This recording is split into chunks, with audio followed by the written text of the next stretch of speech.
Yo, yo, yo. Yo.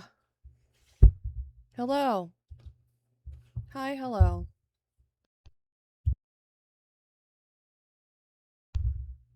How are we sounding today?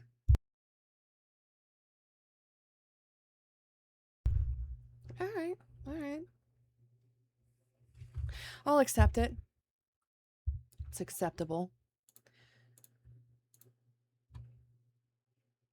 It's getting a little bright in here, though. I don't know how I feel about that. Don't need to see my face all like that. No. Let me see. Is this better or worse? 1 or 2? 2 or 1? No.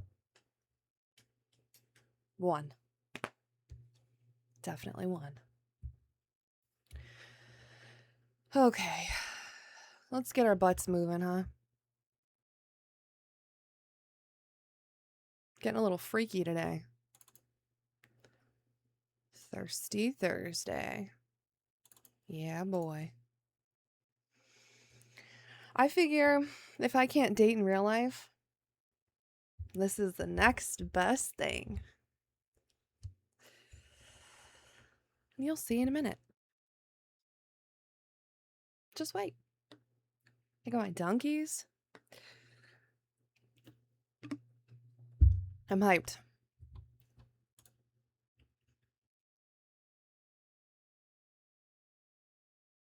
All right.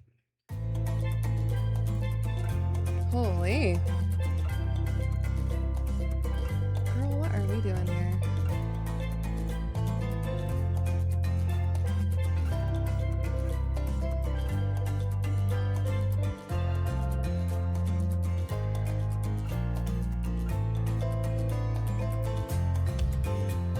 Does that look right? I don't know. We here? Let me see.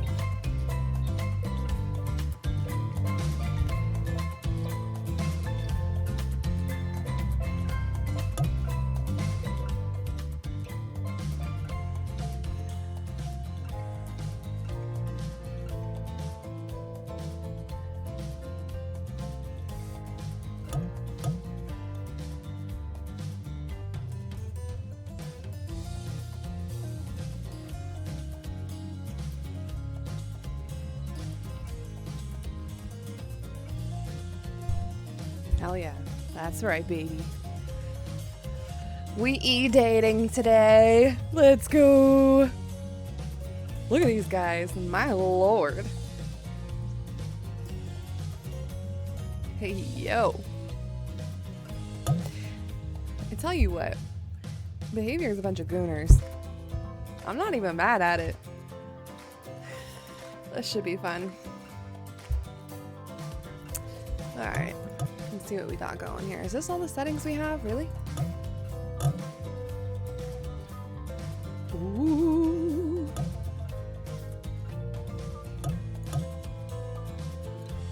I'm a little nervous.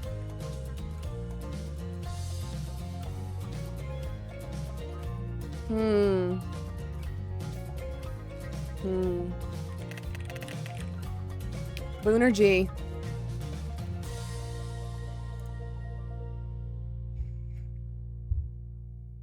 I'm gonna get yoinked, guys. Probably, right? They're just gonna kill me. Oh. We're coughing.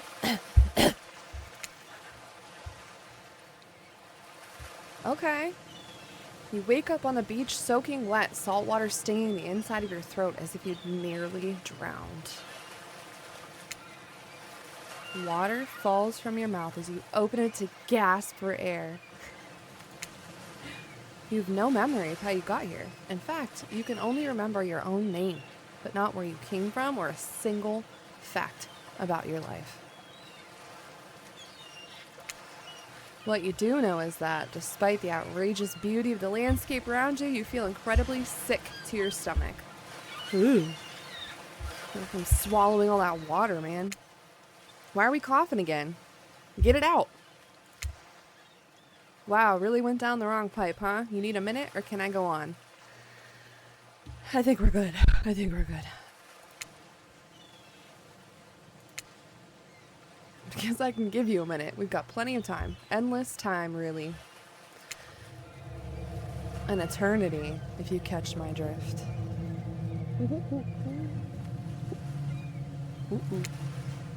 Whoa, not now, Ocean. Sorry, Boonergy. May I continue? Please, go on. Okay then, as I was... Yeah, me too, bro. As I was saying, you look down at your feet, ankle deep in the crystal blue water of a newly arrived wave. As the water recedes back into the ocean, it reveals a grotesque discovery. Is it a foot? By no behavior, it's a foot. Be honest. Oh! Not a foot. I am shocked. A decomposing face stares up at you from beneath the sand. All you can do is vomit.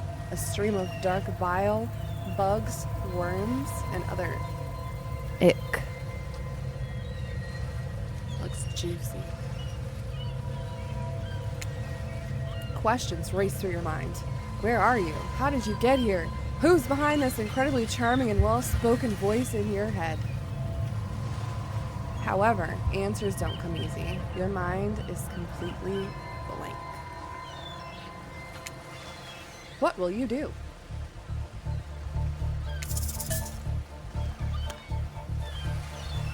Run, close your eyes, or dig up that face. I think y'all know what I'm gonna do.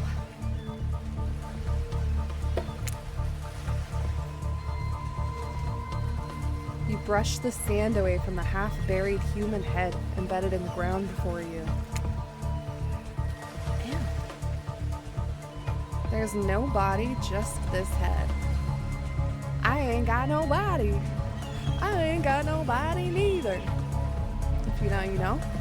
As you pick it up, flakes of skin fall to the ground. The jaw falls open, revealing a gold coin sitting on the rotting tongue of this poor dead soul. Getting your hands dirty, I see. I like that. You're a take charge type. Hey. You examine the gold coin briefly, happily distracted from what has otherwise been an extremely confusing morning. The sun beats down on you, drying your clothes. You check your pockets, but they're empty. Plenty of room for a gold coin, you suppose, and so you deposit it. Now we're stealing from the dead. It's on brand. Why, that's a nice coin you've got there. What if you were to spend it right now?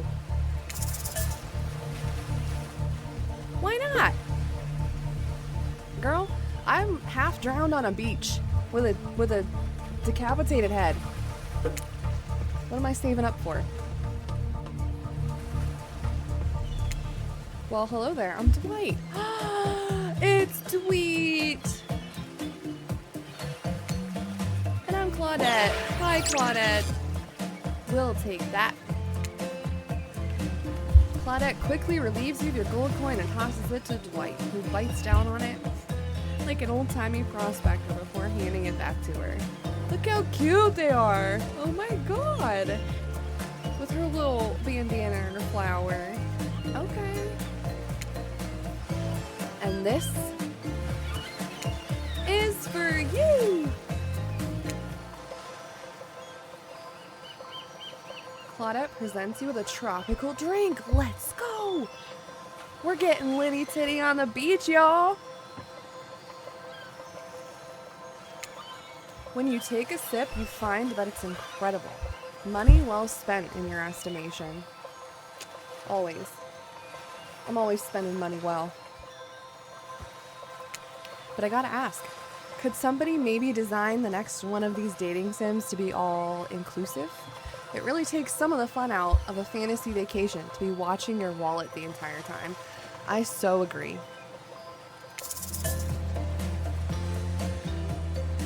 Thank them for the delicious drink, or this is suspicious. Spit that out. You raise a good point. Now, typically, you don't want to accept drinks from strangers, right? Right? Let that be a lesson. Don't accept drinks from strangers, especially if you don't see them make it. Okay? But we're gonna thank them. Thanks for the drink. It's quite delicious. You're welcome. Yo, can I date them though? Shit. Did someone just thank us? Go with it, Dwight. It's normal to be thanked for doing a good job. Trust me on this one.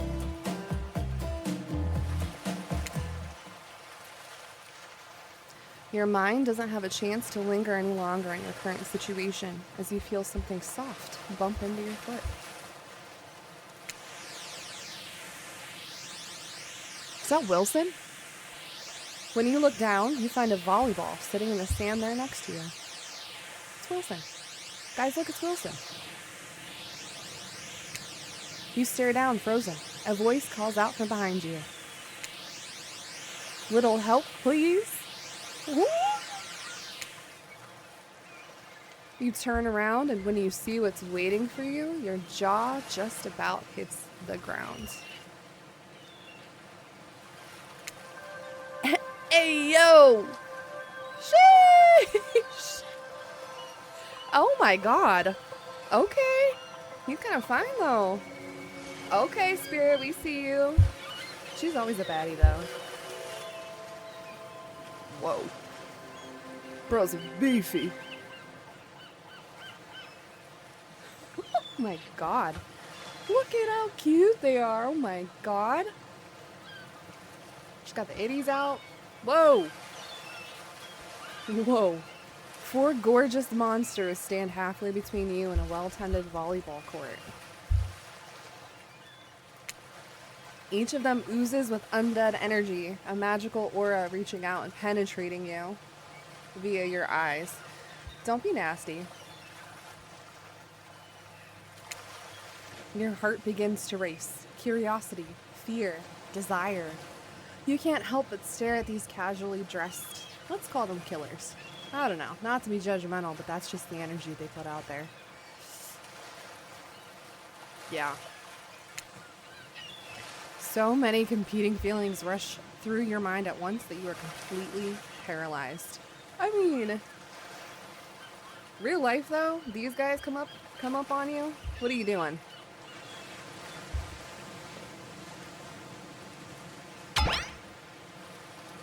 Hello? There are weird days, and then there's this. All you can do is look down at the ball and back up this monstrous lineup of, well, literal monsters. Sexy-ass monsters, though. You're not wrong. What do you do?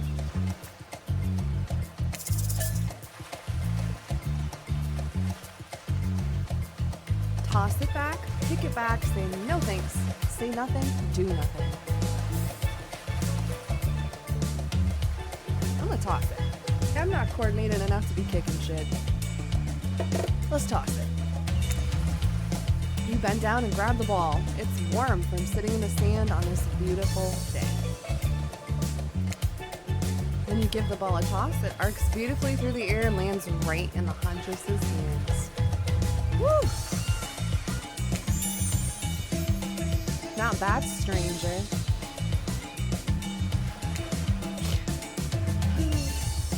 Huntress's muscles ripple as she grips it in her hand. You look her up and down and consider what it might be like to be held tightly in those strong arms. Warm, perhaps. Maybe a little sweaty, but that's okay. It's natural. Oh, this is so loud for me.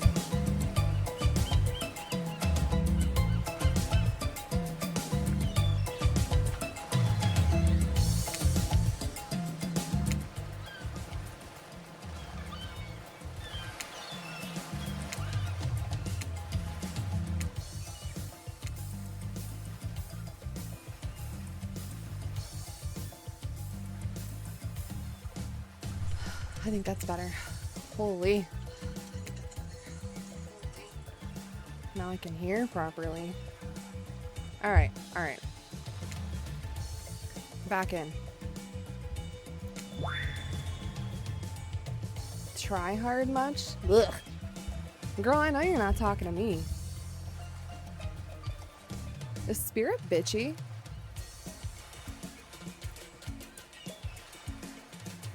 That can't be right?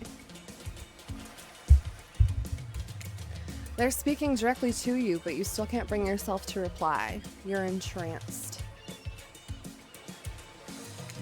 When you snap out of it, you realize that everyone has gone back to the volleyball court. Alone again, you look across the beach at these strange residents who casually bat a volleyball back and forth, happily ignoring your intrusion onto their private beach. You know, I don't feel like these guys would just ignore me. I feel like I'd have been dead by now. For real. Should you be frightened, worried, excited? I did refer to them as killers, not to give too much away. We like that here, though. But at the same time, damn, they are looking very appealing in their own way, and nobody so much as lifted a blood-soaked finger in your direction. Don't be scared, Boonergy. You were made for this. Bro, I feel like Moana. The ocean talking to me and shit. Okay, ocean. Well, geez. If the spooky ocean voice says not to be scared, I'm sure it's all going to work out. For sure. With no good reason not to, you decide to head over and see what happens next. It seems like you've derailed the volleyball game just by showing up. Party's here! Hey! You derailed the game just by showing up, nitwit. My bad, bro. Bruh. Juicer. And I guess you're also a nitwit. Look, it's best to just go with what Trapper says when he says it. That's a policy I hold for pretty much anyone who always seems to have fresh blood on their hands. Bro got some shiny teeth under there. Hey, don't worry about it. It's all just a game. Existence, that is. Besides, you seem a lot more interesting than a silly game. Damn right. What's your deal? What brings you here? You mean they're here to do more than distract from my total domination? Deep sigh. Where's bro at? Is bro cloaked? Ah, that was Wraith. That sigh means he was done with the game too. Cute. Either that or he saw a butterfly or something. Ah. Yep. My man got a little touch of the ADHD too, huh? Relatable. Look, I don't care why this slack-jawed moron is here. I just want to know, can I kill them or not? Bro. Let's take it easy, huh? Let's just chill. Let's calm down a little bit. Just fucking calm your veins down. You know you can't. Look at that pose. Hit it. At least not yet. Oh. Okay, that's comforting. Oh yeah, not yet. Hey, Boonergy, you might want to, say something. Actually, never mind. There will be plenty of time for that soon enough. Are we gonna be speed dating? Is that what we're doing? Are we speed dating? Kind of down for it. I have a favorite already, though. Not gonna tell you who, you gotta guess. Right now, this group has some questions for you. But be warned. Answer quickly and answer well. Speed dating, let's go! This is a timed quiz and it will be very important later. I was made for this, baby. Let's go. Bring it on. Very important. Or not important in any way whatsoever. Probably that one. I can't remember. How attractive would you say you are? Oh my god. Starting off with the hard questions already, huh? Shit. Very, not at all, or average?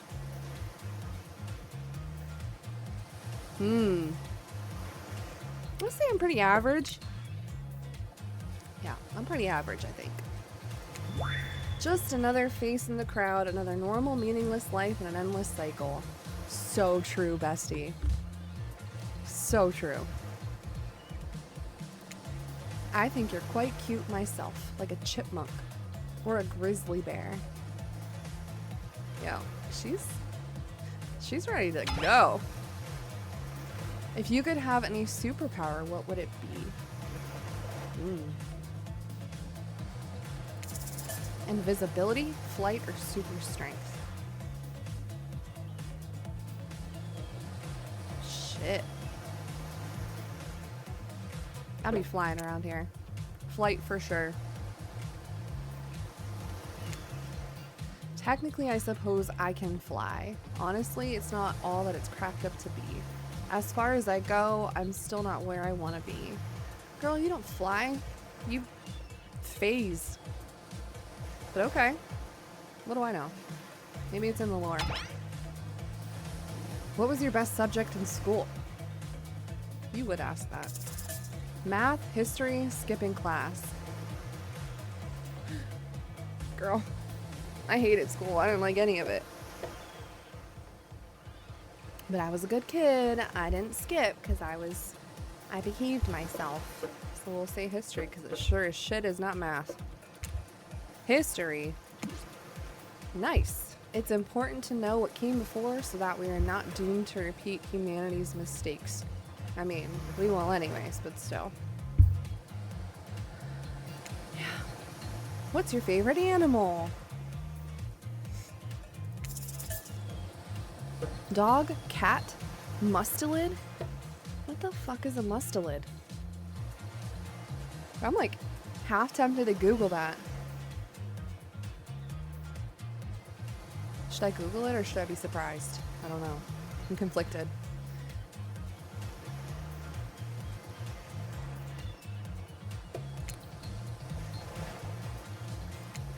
Be honest, you have no idea what a mustelid is, and you're just hoping it's some secret answer that results in a hilarious Easter egg, right?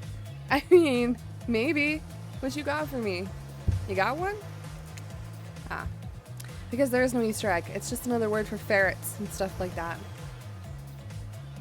Alright. That's pretty chill. I like ferrets. They're cute. A little spastic, but they're cute. What's your favorite color? Blue, blood red, or 3-day-old corpse. Well, it used to be red. Technically, it's black now. Would that be the color of a 3-day-old corpse? There's already blue. Would it be like, would this be like gray? Like, what color is that? I don't know. I mean, it's probably the closest. Nobody would expect me to pick this, so I'm gonna say 3-day-old corpse. That's a pretty edgy answer, right? I'm pretty dangerous. I talk about corpses. No biggie. Those are no good to me unless they've been frozen. You'd be surprised by how quickly good meat can spoil. Or maybe you wouldn't be surprised. I'm still getting to know you. Girl, what are you doing with frozen bodies? Good meat. Are you eating them? Is that in the lore? Is bro a cannibal? Or are we doing something a little weirder? What's my dream job? I don't... Get better questions, bro.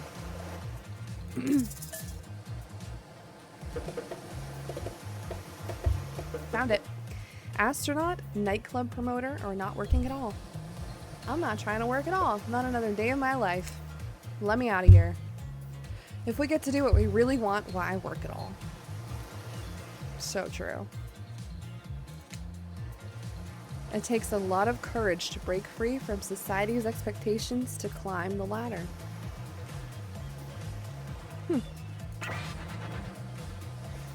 Only she could spin laziness into some kind of grand crusade. These damned millennials. Hey! You watch your mouth.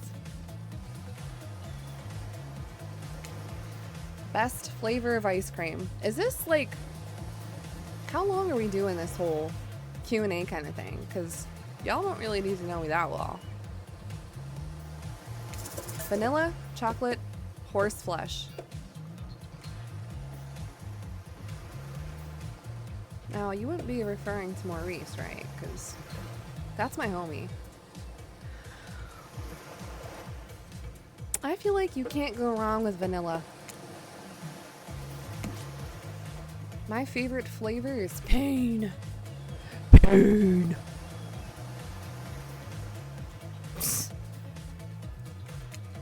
Same. Same here. Mine is vanilla swirled with pain. Okay, homie. Bro's a little different. I think mint chip is the greatest flavor ever conceived myself, but enough about ice cream. Am I right? Based. Mint chip is good.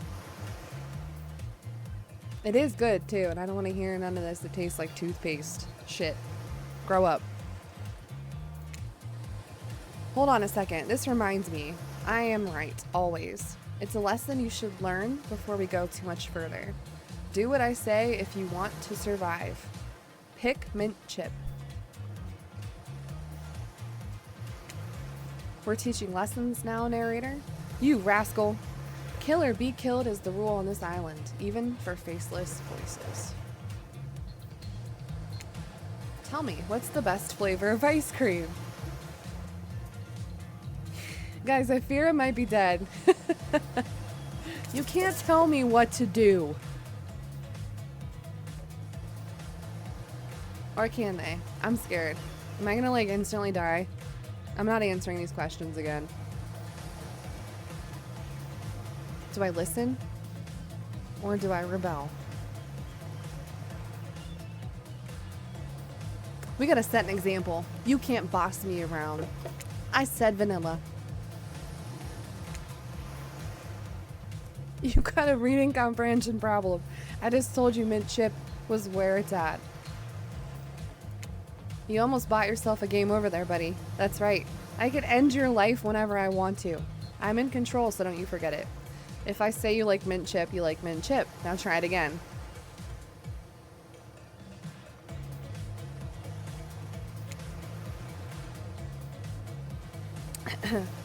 Tell me, what's the best flavor of ice cream?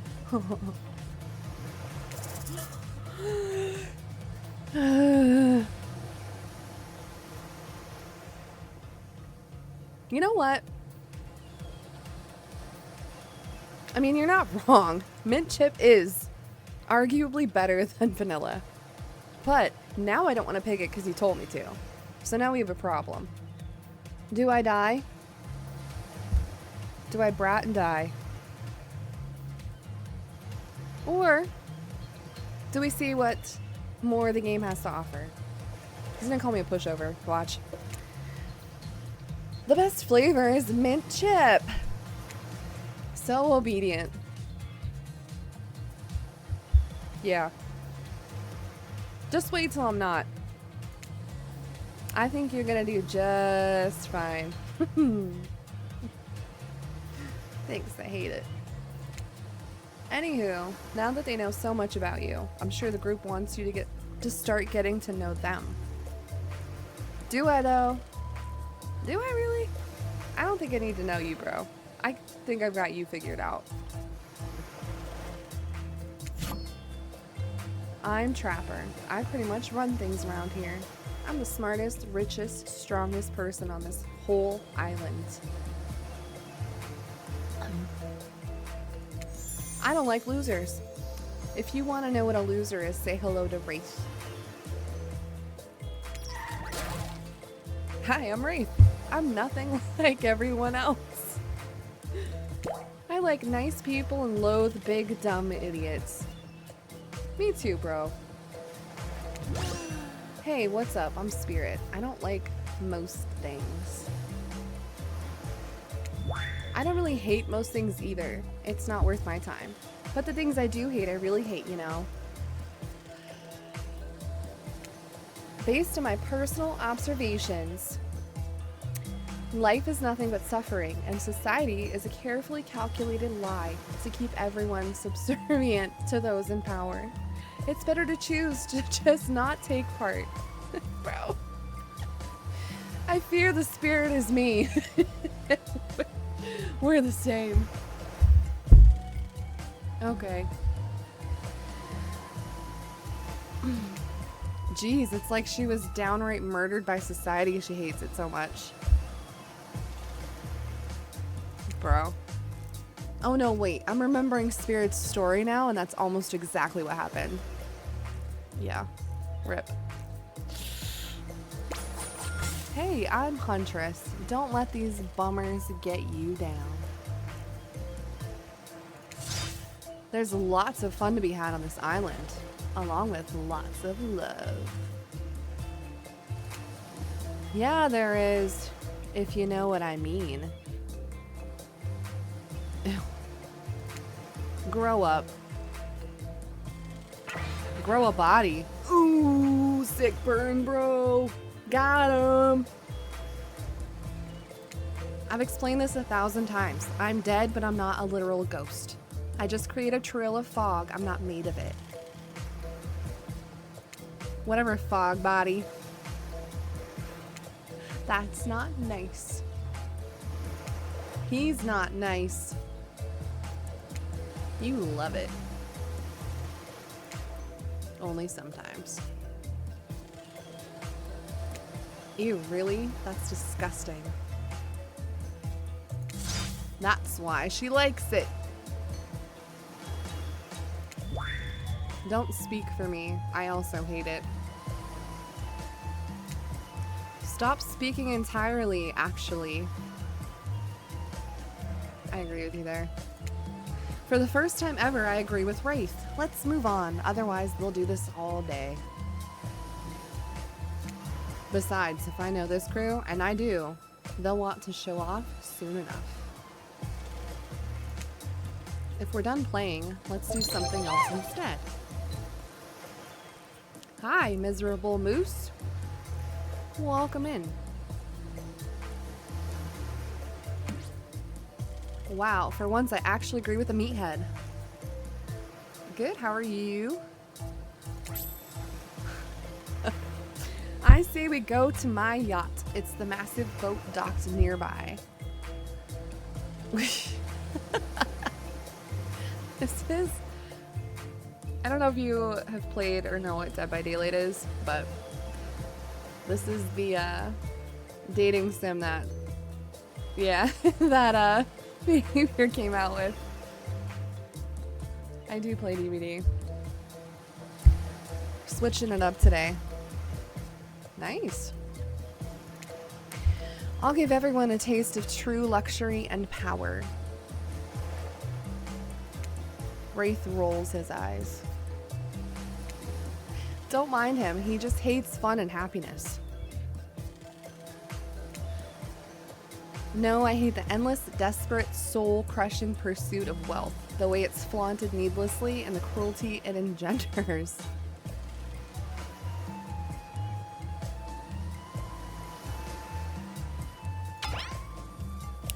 What about hanging out by the pool? I find the water calming, simple, beautiful. Hey, what about our volleyball game? We can exercise and have some fun as a group. Oh yeah. We love group exercise here. Just feed Killer too much. Yeah. I relate to that.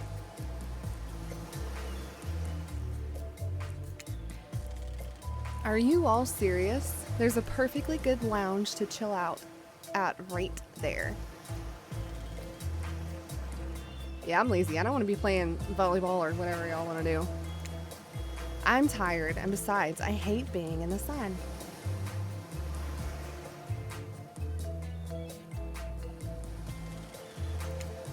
Where do you want to go?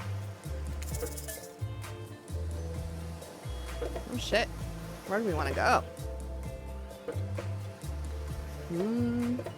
He's looking good. I'm from PA. Go to beach? Which one? There's two. I'm kind of digging the sunset look though. What do we think? Pennsylvania. I hate that I interrupted your game. You should finish it. Yay! I love to play outdoors. I also love to meet new people.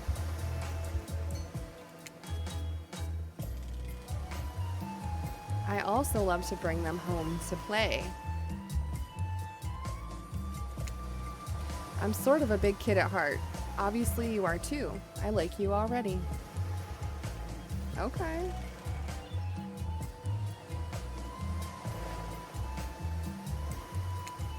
I hate people who are too serious. They ruin everything. Okay. Well, they do if you don't handle them swiftly. Shit. No, it cracks me up that she actually, like, this is her, one of her fits, one of her skins. It's so funny. I'm never going to be able to look at that the same way again.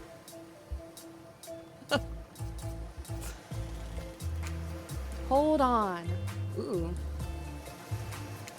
For just one moment. Yeah, she's beefy. Look at these two. Aren't they freaking adorable? I love them. This is Dwight and Claudette, our activities coordinators. They're also the cooks, waiters, bartenders, janitors, and every other job. They're the only help remaining on the island. This place we call Murderer's Island. Cue dramatic musical flourish. None of the others survived. Survived the interview process, I mean. She does. Dweet's pale little chicken legs. Hence why we shall heretofore refer to them as survivors with a capital S. These two have worked here a long time. So very long. I don't actually know how long it's been. Sorry. Anyway, I should probably let Dwight and Claudette do their mandated jobs. They sure look happy, but they're vibrating with a nervous energy that is starting to give me the creeps.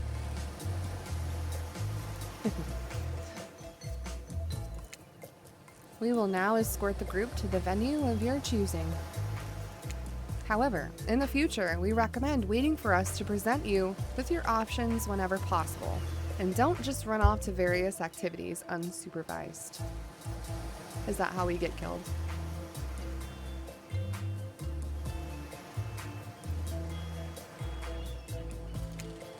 We don't have much autonomy around here. Yeah. The least you can do is allow us to do our job. Fair enough. The most you could do is help us get off this eye. Yes, pardon me. Please follow us. Got a little sus. Hey, narrator. Yes, something I can help you with? These two, Claudette and Dwight, did they just start to mention something about wanting to escape? Is escape an option? Should I be trying to escape? Escape? Them? Oh, no. I think you're mistaken. It seems like Dwight was asking for help to get off this island, though. Oh, right, that. Yes, that's true, he was. But he just meant that he wants to get to the other vacation island getaway. A couple miles south of here. It has much fancier accommodations than this island.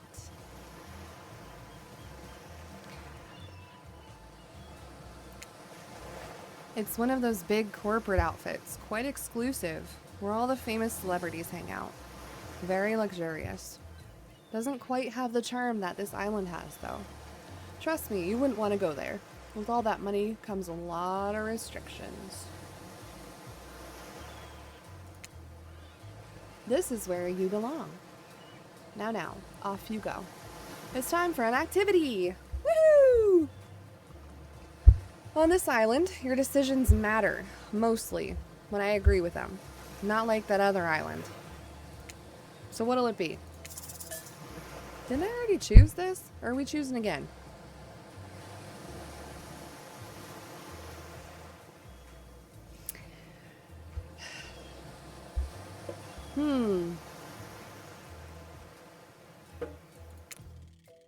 Sure, that looks good. Finally, freedom from the preposterous premise that the four of us would be engaged in some sort of thrilling 2-on-2 volleyball match. Spirit looks at you from beneath her gigantic sun hat. She takes a conspiratorial tone.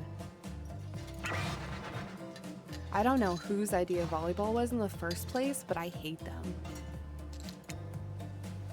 I tried to feign a sprained ankle, but everyone already knows that I technically float above the ground, so nobody believed I was even putting any pressure on my joints in the first place.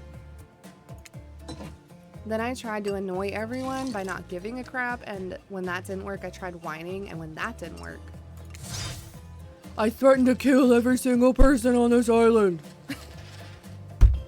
But it turns out I'm not the first to toss those kinds of threats around on this island. So thanks, I guess, for getting it called off.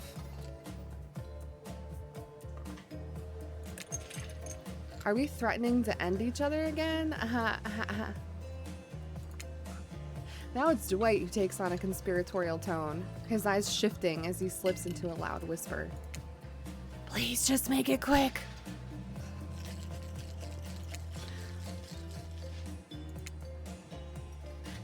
Is what you'll be saying when we get behind the bar to make you the drink of your dreams. Ah! Ah! Haha! Hilarious, right? Right, Dwight? Yeah, right. So what'll you be having? That's a fun noise.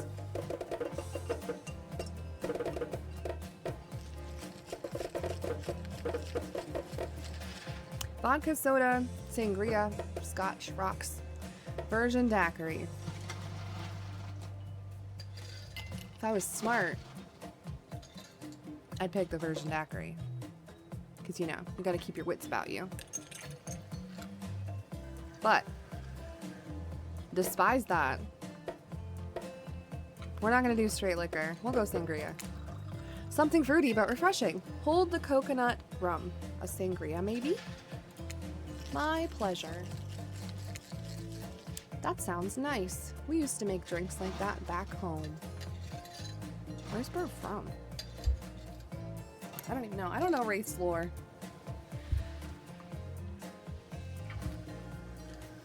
Oh, shit. Well, not we exactly. I watched someone drink a drink like that once. Right.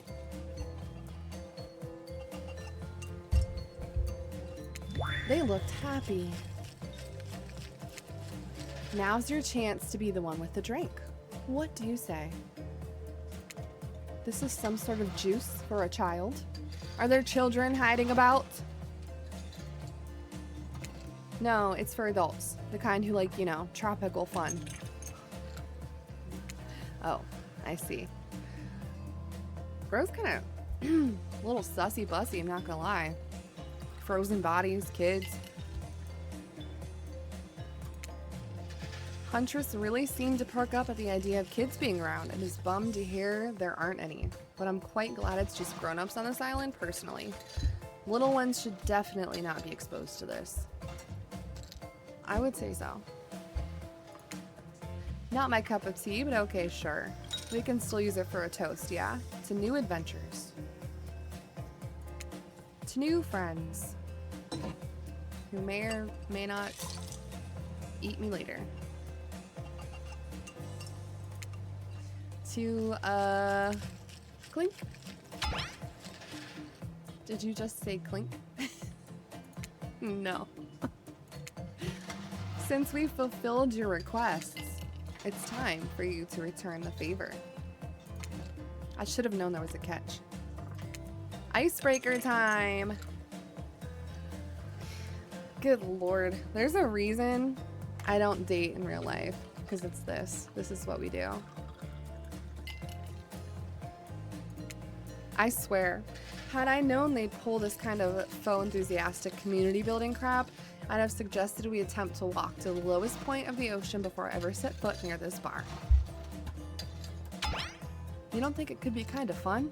A little fun? Never mind, I hate it. This sucks. But it could be fine, or whatever you say. Has anyone seen my hat? My dude. I've literally never seen him in a hat. If we must make small talk, I'm at least picking a topic before we end up being forced to do something lame. Do some lame improv game that nerds learn at their non-sports after-school activities that I definitely never did because I'm no nerd. Bro's like the biggest nerd. Methinks a certain someone doth protest too much. Sitting here on this beautiful sunny afternoon, warm sand beneath the cool fog beneath my severed feet. See, there go the feet. I knew it was gonna be a thing. Now we're talking about feet. The topic I choose is books. Novels, comics, fiction, or non. Reading is the only real escape from the inescapable horror of life, the escape into your own mind. A groan rolls through the crowd. Not a lot of readers here, I'd imagine, based on that response. They were much more enthusiastic about drinking. I can get down with that too. Hey man, either way. Considering the situation we're in, it seems an appropriate time to ask you. Booner G, what's your desert island book? The one book you'd bring with you if you were, well, on an island like this. Oh, and it has to be classic horror. For reasons that should be obvious. She means because this is an island of horror villains.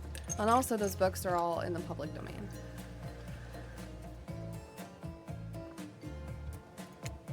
Nothing too modern. Humanity has really gotten soft these past 100 years. So what's your favorite?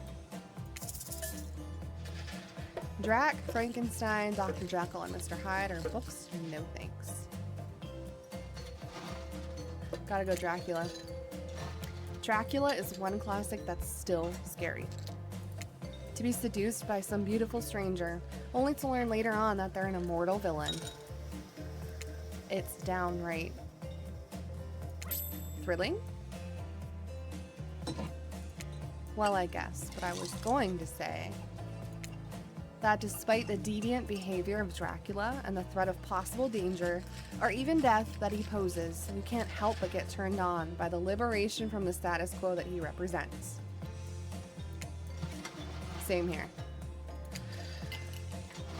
So what if some old doctor says he's a bad boy? You're supposed to reek like garlic and sleep alone?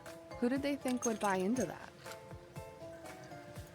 If you're going to be trapped in the nightmare that is undead life eternal, which I know a little something about, you could do a lot worse than great clothes, a castle, and a lover who doesn't take shit from anyone. The scariest part of Dracula is thinking that no one will ever be quite as interesting to make love to as a vampire. Enough about these old stories that belong to someone else. I think it's time to make up some new stories of our own. Before you know what's going on, Huntress is waving an empty vodka bottle in the air, a devilish twinkle in her half-mask-covered eye. Great. Great, we got Hunty all lit up. Might I suggest something a little naughty? Let's all get in a circle and spin this bad boy. The bottle or the axe? Oh, shit. Oh! Great idea. Hello. Sheesh. Trickster. Isn't it a bit late to introduce a new character? I thought I was the one who gets to make the rules, so I'm not sure who I'm asking.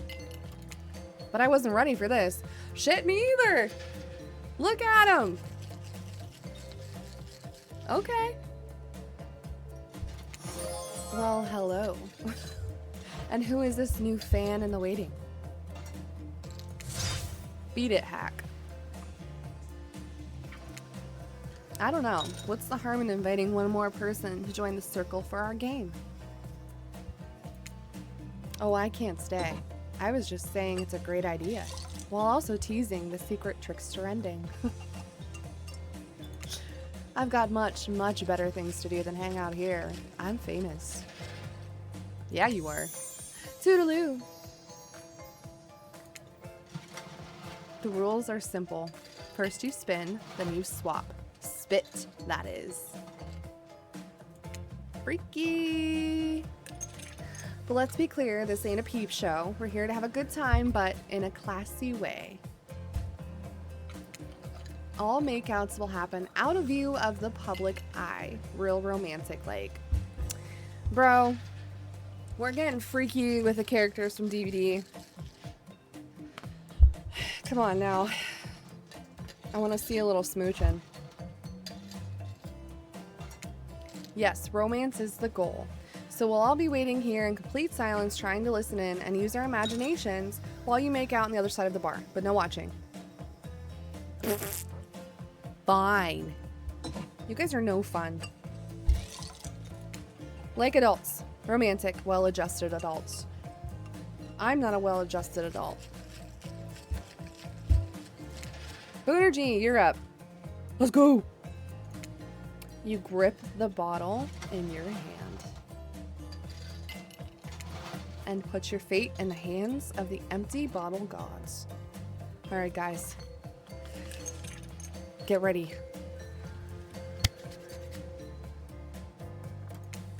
Minigames consist of 2 parts. On top, a pointer, which rotates in a clockwise direction. And on the bottom, a target you're going to be pointing at. Huh. So, kind of like a skill check? This here upcoming minigame is a special minigame, perfect for the less coordinated, because there is no winning or losing. Well, not technically. Wherever the pointer stops, that's your result. Okay. I suppose if it doesn't stop where you want it to, that's a bit like losing, but no one has to know if you don't tell them. Right. Okay, ready to play, or would you like me to repeat that?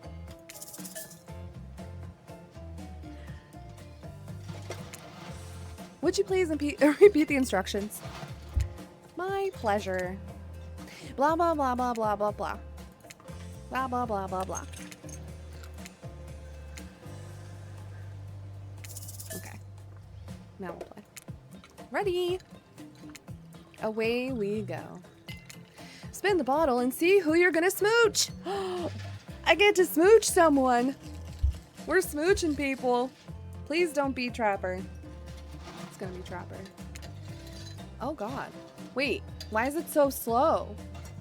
Let me close my eyes. Okay, ready? I got Spirit. Did I really? You two are meant to be. Psych. You have to actually spin multiple times to get your real result.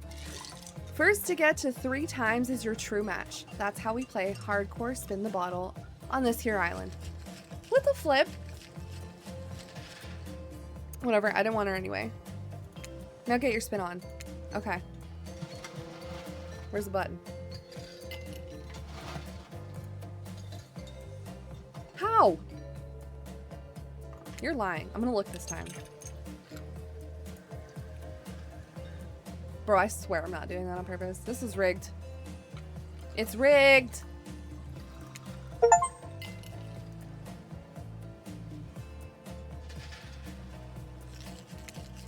Ooh!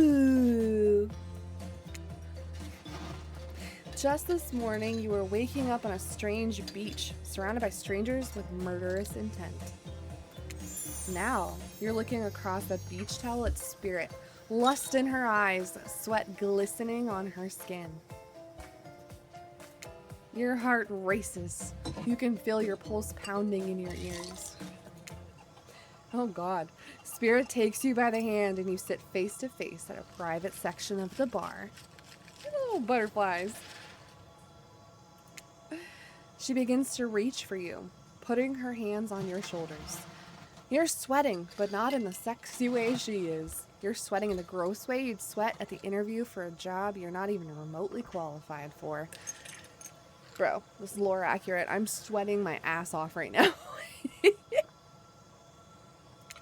You don't know what to do.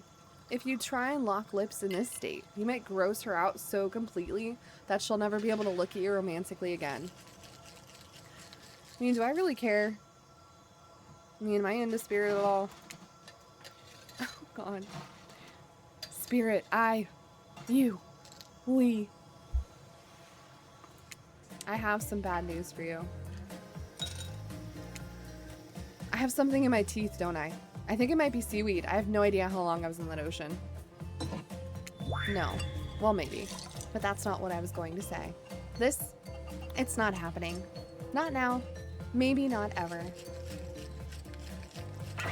If they think I'm going to make out with some stranger just because a bottle told me to, they've got another thing coming. And so do you. Namely a katana into your heart if you even try to make a move under such absurd circumstances. Thank God. I wasn't gonna... Yeah, I know. You seem pretty harmless. And not at all that bad to kiss if I were interested, which I'm not at this moment in time. Are we going to tell them we kissed? We are. I'm not above lying to get what I want. So that thing about me not being that bad to kiss, was that a lie to get me to play along? If you want to know the truth, figure it out for yourself. But don't expect this life to just hand you gifts like me. All I was ever handed was pain and suffering. Bro. Get this chick some therapy. Like stat. Like some EMDR or something. She needs a little help. Treat me well and I'll return the favor. Otherwise, try a different route and see what happens. Okay, calm down. Just calm down. I hate to break up such a passionate moment. That we only assume was passionate because we'd never spy on you constantly while you stay on this island. Right. Bunch of creeps. But dinner is being served right away, and we must insist that you join us. My nose itches. We wouldn't want anyone dying of starvation. When there are so many more interesting things to die from. No way! Seems like the next activity is mealtime? How quaint. You were expecting what? Capture the flag? Do you know how complicated it is to run a game like that? Much more so than sitting and talking. You arrive at the cookout area to find an assortment of picnic tables scattered around. What were you expecting? Some kind of grand hall with a huge banquet table? This ain't some prestigious fantasy epic like you'd find on cable. Excuse me. Dwight and Claudette usher you to your seat, but there's very limited seating directly around you. And oh great, terrific. It seems that everyone wants to sit next to you. Ain't no way. Ain't no way. Not me being popular. Even better is that they don't want to sit next to certain other people either. Right. To start, no one wants to sit next to Trapper. Shocker. Wonder why? Meanwhile, he refuses to sit next to Wraith or Trickster. Trickster's not even here. Bro came around and then dipped.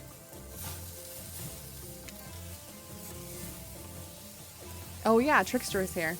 Surprised? Yeah, well, they don't call him Expected Stir. I'm sorry, even I get nervous around crowds, so killers. And my whole shtick gets a little flustered. I thought it was good. It was a good joke. Hey there. You're looking good, Boonergy. Real good. And we literally can't let Huntress and Trapper sit together. No, seriously, their arms are too big. They can't fit at the table if they sit side by side. Bro. Their arms, though, look at those thighs. Sheesh. You crush me anytime. Look at this. We can't even fit everyone on screen at the same time. You probably think it was an error, but it's not. It was completely intentional.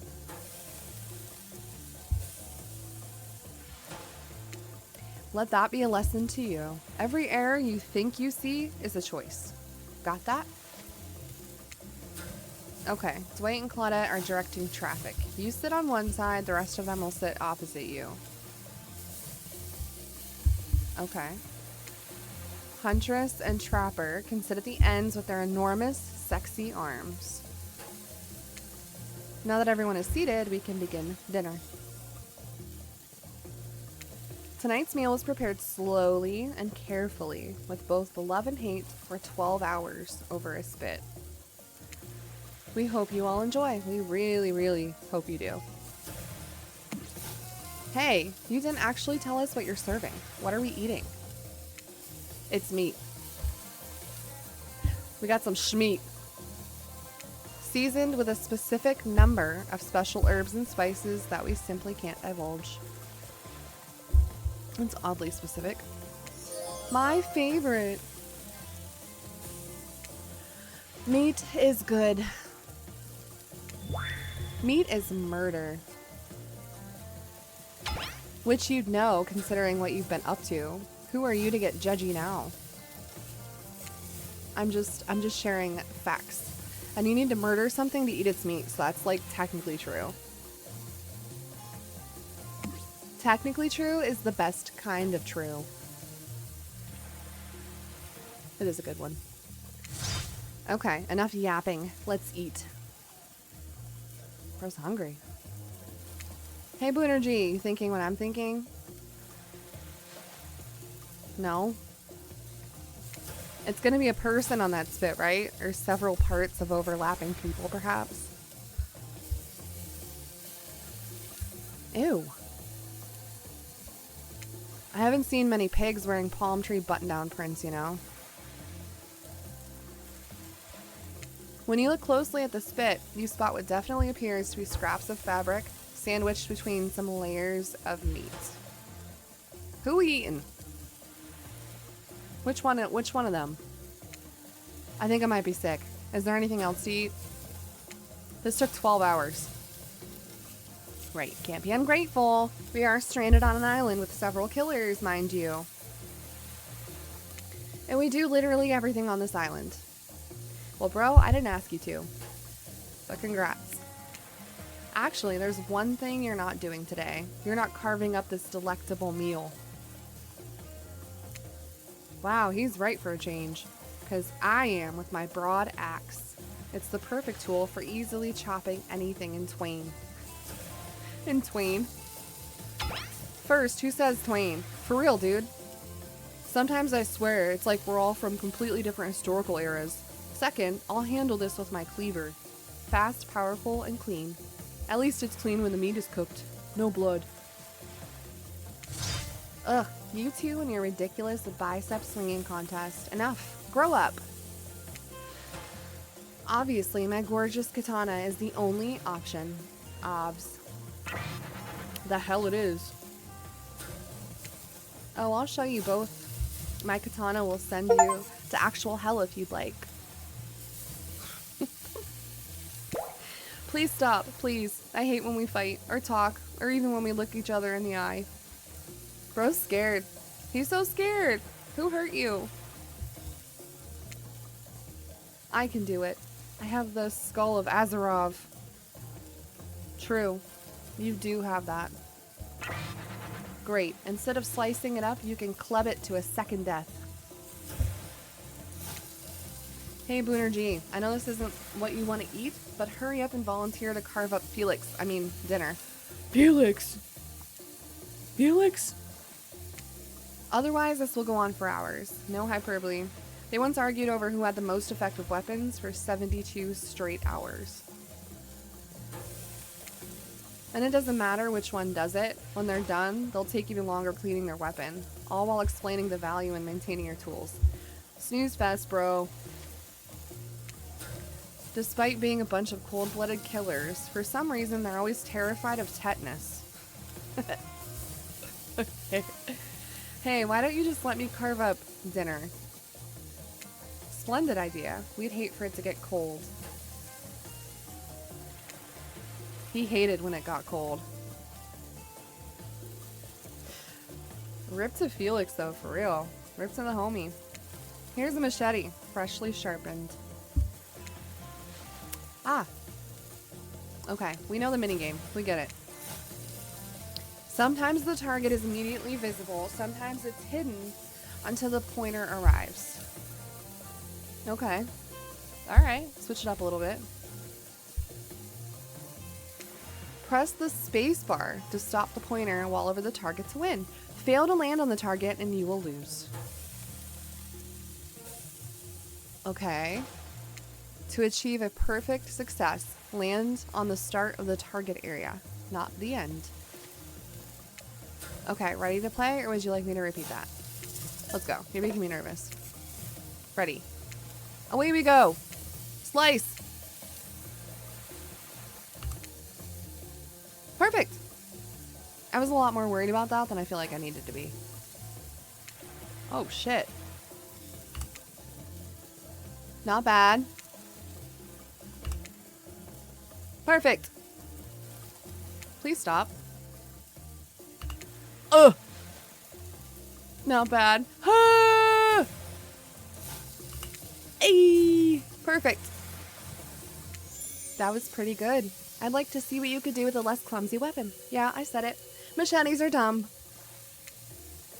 Dinner is finally served. For real. The sounds, especially coming from the masked killers while they eat, which involves lifting their masks and shoving food up behind them, are nasty. Ew, bro. I'm glad I cannot hear these things. I would rip my skin off. Ugh. Thinking about it is disgusting. Spirit, meanwhile, doesn't even eat. She's the only one who seems to really be embracing being dead. They're all dead, right? This is obviously hell. I mean... Come on. We're still trying to be mysterious here. You think mystery comes easy? Claudette and Dwight aren't the only ones who've been working their asses off to make this night perfect. Well, at least they're lifting their masks. This is only 99% as disgusting it could be if they just tried to mash stuff through there. Ew. Spirit, why aren't you hungry? The two best things about being dead is not having to eat. That's only one thing. Think about it, Boonergy. Number two is no number two. One less thing to think about in the afterlife. Yo, bro's got a point. She don't gotta poop.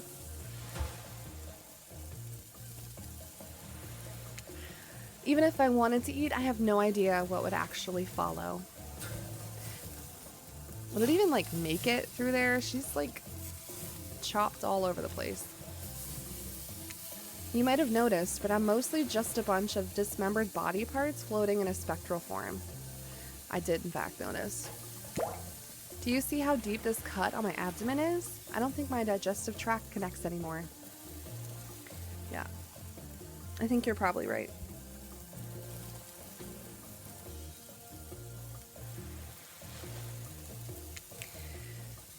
Between the food and the behavior of the group, this might be the worst meal in history. But even worse is they're staring at you. You're not eating. They don't like that. I don't want to eat Felix, bro. Like, of all the survivors that I could think of that would be appetizing, Felix is not my choice. I think they want an explanation why. What do you want to tell them? This is gross. I'm sorry. Or look at that seagull. Let's go for a little distraction.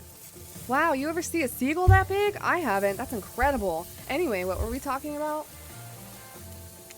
Lame misdirect. Yeah, she's right, Boonergy. Pretty lame. Own who you are. Never compromise. Didn't you wash up on this island with no memory of who you are and how you got here?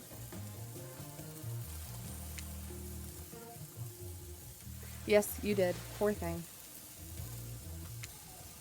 You have no idea the last time you ate a real meal, and you've been standing in the sun.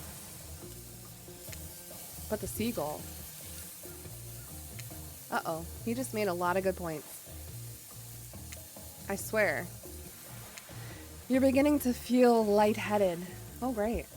Yeah, let's be unconscious around the 4 killers who are a little bit more than sus, especially that one.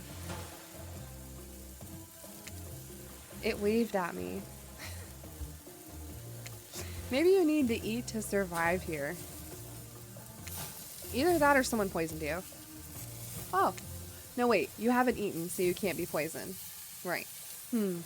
Whatever the answer, you're clearly about to pass out. Oh, hey, it's me again. Your friend, mentor, and guide. Narrator to the narrator, the ocean. Not sure how I feel about that characterization, but I'll allow it. I brought you here, and I might be the only one who can help you now. There's only one thing you must do to survive. You have to figure out why you're really here. No one can tell you. Not unless you follow the right path. Or at least a right path.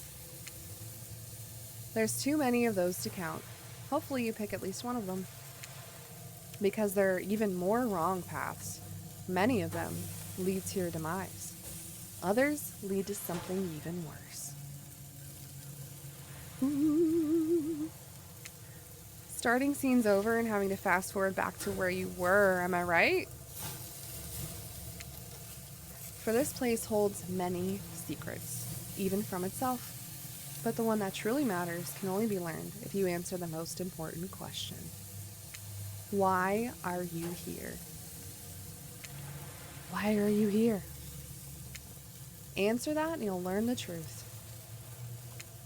The ultimate truth. Man, I thought I was here to get laid. Right? Just me? Awkward. Vague. Mysterious. I gotta give it up to this ocean character. That's some quality early game storytelling. Hold on. I'm back. One more piece of advice. You've made many choices by now. Some of them I liked, some of them I did not. It's in your best interest to make more choices that I like. Man, you two got a lot to say. A lot of bossiness coming from y'all.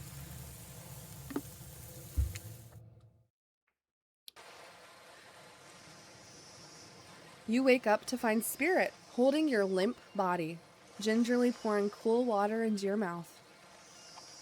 That doesn't seem very much like Spirit. Don't you just love the ocean at night? I do. Staring out over the vast darkness of the ocean really validates the feelings inside me that we're all truly insignificant, and the only thing worth pursuing is revenge. I have to wonder, how could anyone believe anything else? You look out into the darkness of night and ponder her question. Well, it's a simple question. How could they?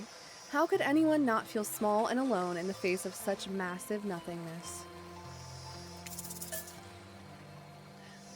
You've always been alone, or you found someone special? Man, I really feel like this game is pushing Spirit at me, and I don't know if I feel it yet. I don't know if I'm feeling it. I mean, she's cool and all, but I don't know.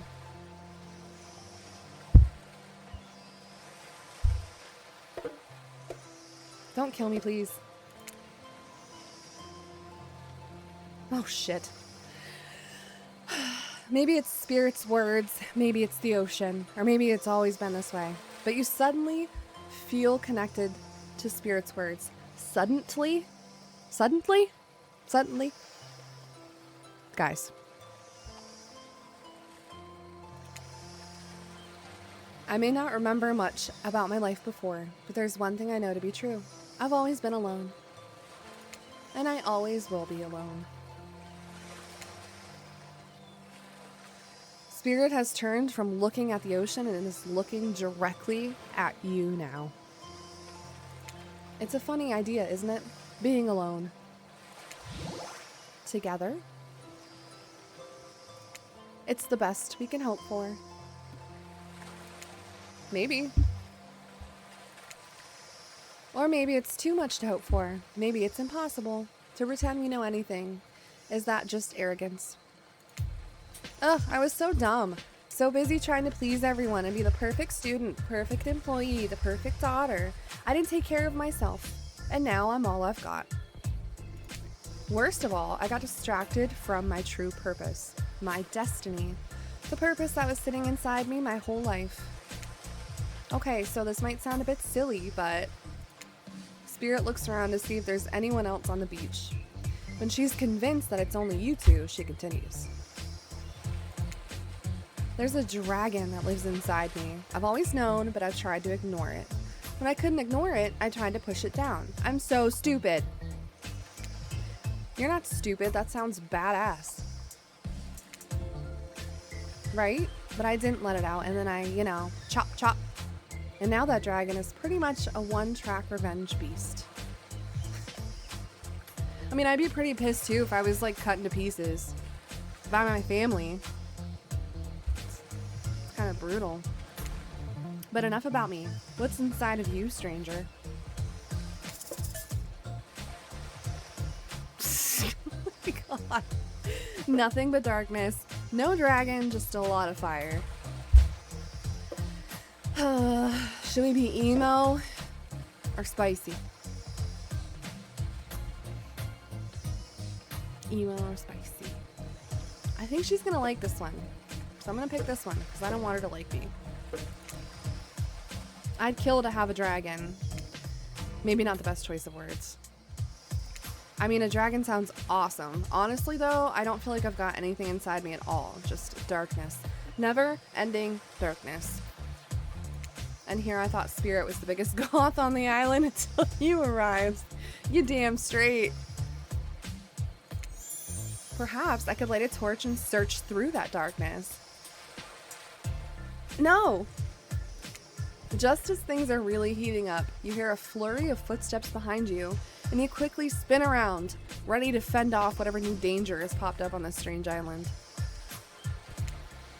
Only to find that it's Dwight and Claudette, sprinting across the beach, clipboards in hand, which they're waving in the air above their heads. So you're kind of annoying, low-key. Y'all are cute, but damn. You're like harsh in the vibe. It's very important that we stick to the itinerary. Do you not want us to escape? Like, I'm out here schmoozing the Spirit. I thought y'all wanted out of here, man. And attend each event as scheduled. Sorry. Playing sick for cute flirt points was not a part of this evening's activities. Bro's jealous. If you're jealous, just say that, homie. You got a cute-ass Claudette. What are you jealous for? That's strictly slotted in for after campfire story time. At this rate, we'll be late. Playing sick? No, no time for excuses. Well, there is, but that's scheduled for after what comes after the flirting. Go, go, go, go! Oh, shit. Alright, I can get with this. A little campfire on the beach. It's nighttime. Got the stars out. Got the moon out. Once everyone is gathered at the fire pit, Dwight and Claudette quickly make an announcement. We're not going to blame anyone in particular, but someone, and we're not going to say who, so don't worry, you, hasn't been sticking to the schedule. That means that we're behind on time for evening activities. And we'll only have time for one person to share their special, spooky nighttime story. What? Just one story. But story time is my favorite activity. This is a narrative-heavy experience. Yeah, we know. You're telling us that only one person gets to share? How will we decide who? Oh great, we have to decide as a group? That never goes well. Whoever did this, step up now. I swear I won't be angry. I'll merely chop your head clean off. No fuss, no muss. Voice trembling. You realize this is probably it for you, but you embrace your fate. Sorry, everyone. I think they're talking about me. To be honest, I still don't understand how this whole schedule thing works. I guess I lost track of time? While I was passed out? Been there before. Even though it's taking some pressure off of me, which is an absolute dream come true. Is it really fair to pick on the newbie? See, I knew I liked you. Seriously, has anything here ever happened on schedule even once? Damn it, Donald. If you try to flex that authority gimmick one more time, so help me, I'll snap your head off so quick, and then I'll drown you in his blood, Cynthia. Fuss and muss are back on. You two know I love to hack, slash, and slice. We all know you love to kill. It's almost all you talk about. Nobody named any names. Who even knows any names? Not us. I renounce my name. Who's Donald? For real. Who's Dwight? Who even knows anymore? Call me nobody. But we still gotta get started on story time, so... Boonergy, who do you think should go? Ah, damn it, that's a name. It is a name. That's a hell of a name. Please, pick somebody quickly so that this tropical vacation doesn't turn into a bloodbath. Oh shit. Who?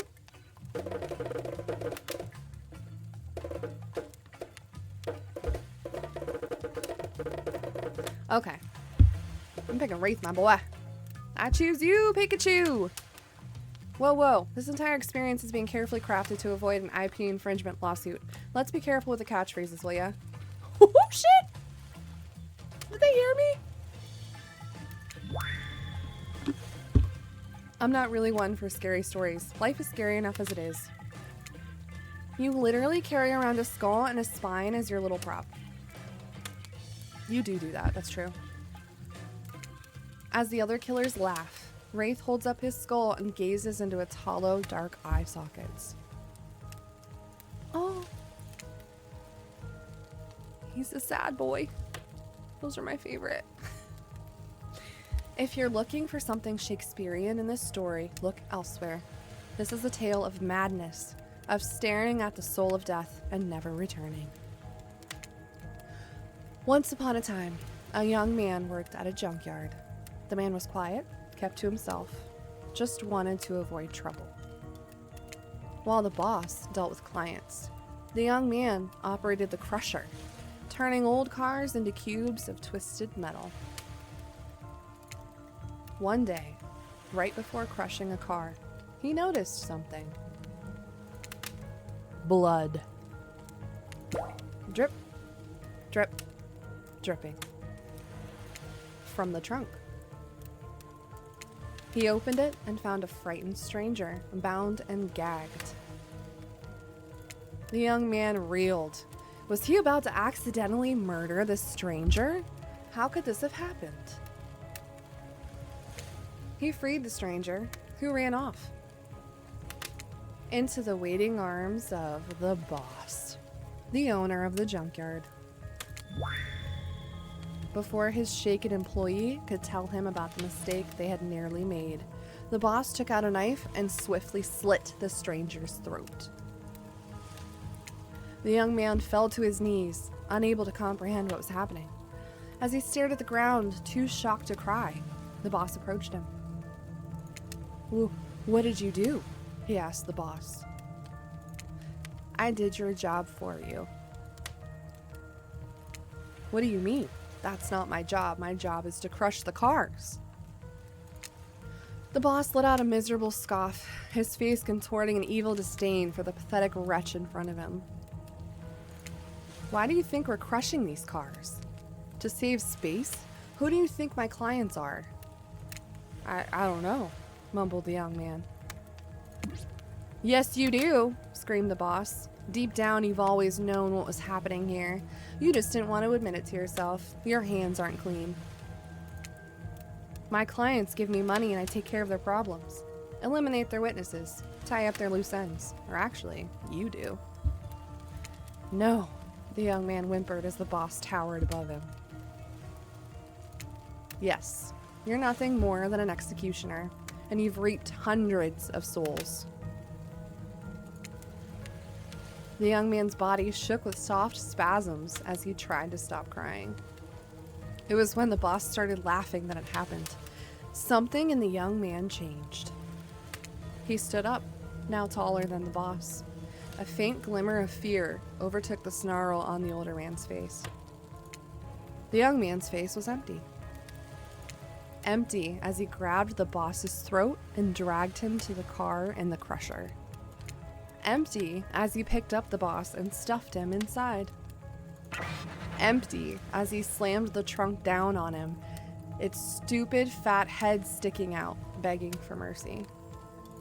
Empty as he started the machine, staring at the boss and its sniveling, crying, wet face. Empty as he grabbed the boss's head, dug his fingers in further, piercing the skin. Empty as he squeezed and pulled. Empty as he heard bones popping and snapping. But when the boss's head, still attached to his spine, pulled cleanly out of its disgusting sack of a body, he smiled. Wraith stares back into the eye sockets of his skull. It doesn't matter how good you are, how innocent, how kind, how full of love you once were. When you look into the eyes of evil, you will surely go mad. An awkward silence falls upon the room until... Y'all, that was intense. Shit. Offer effusive praise, ask about the story, or make a joke. When you look into the eyes of evil, you will surely go mad. My God, that is brilliant. I'm glad you didn't give us any Shakespeare, because that story made Shakespeare look like a slack-jawed, mouth-breathing idiot. Thank you. I'm too overcome. As you sit down, the other killers look at each other, unsure if you're joking. Thanks. Wraith, on the other hand, is absolutely sure you're joking. You may have gone a little overboard. Bro, I meant that. That shit was impressive.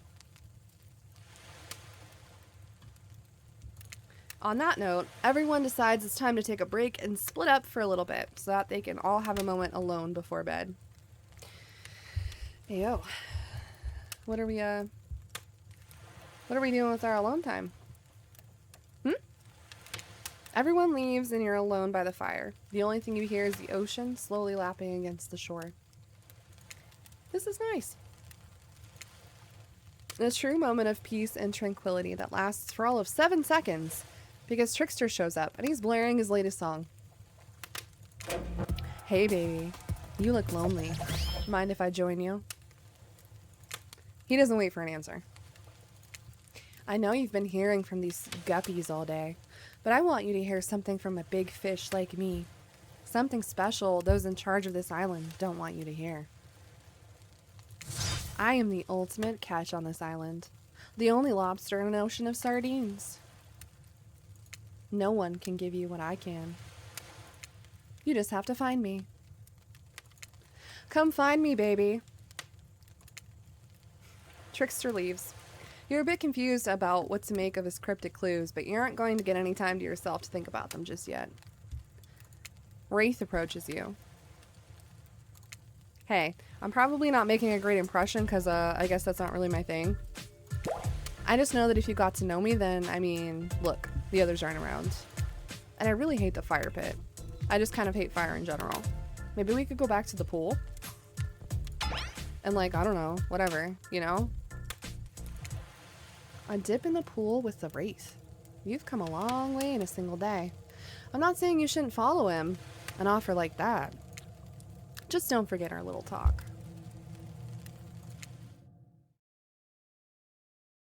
Bro, leave me alone. I'm with the Wraith. We in the pool. You and your storyteller friend slip into the water. Hell yeah. It's just the right temperature for an evening dip. Plus, if some jealous shark comes along and manages to jump from the ocean into the pool, you're also pretty sure your killer companion can handle it. Hey, do you remember my story? Nah, bro. You just told it to me like 2 seconds ago. The super intense story of how you became a killer? No, I don't remember that. See? You mean the one you just told like a minute ago? Bro, I could write this shit. Yo, hire me. Yeah. Yes.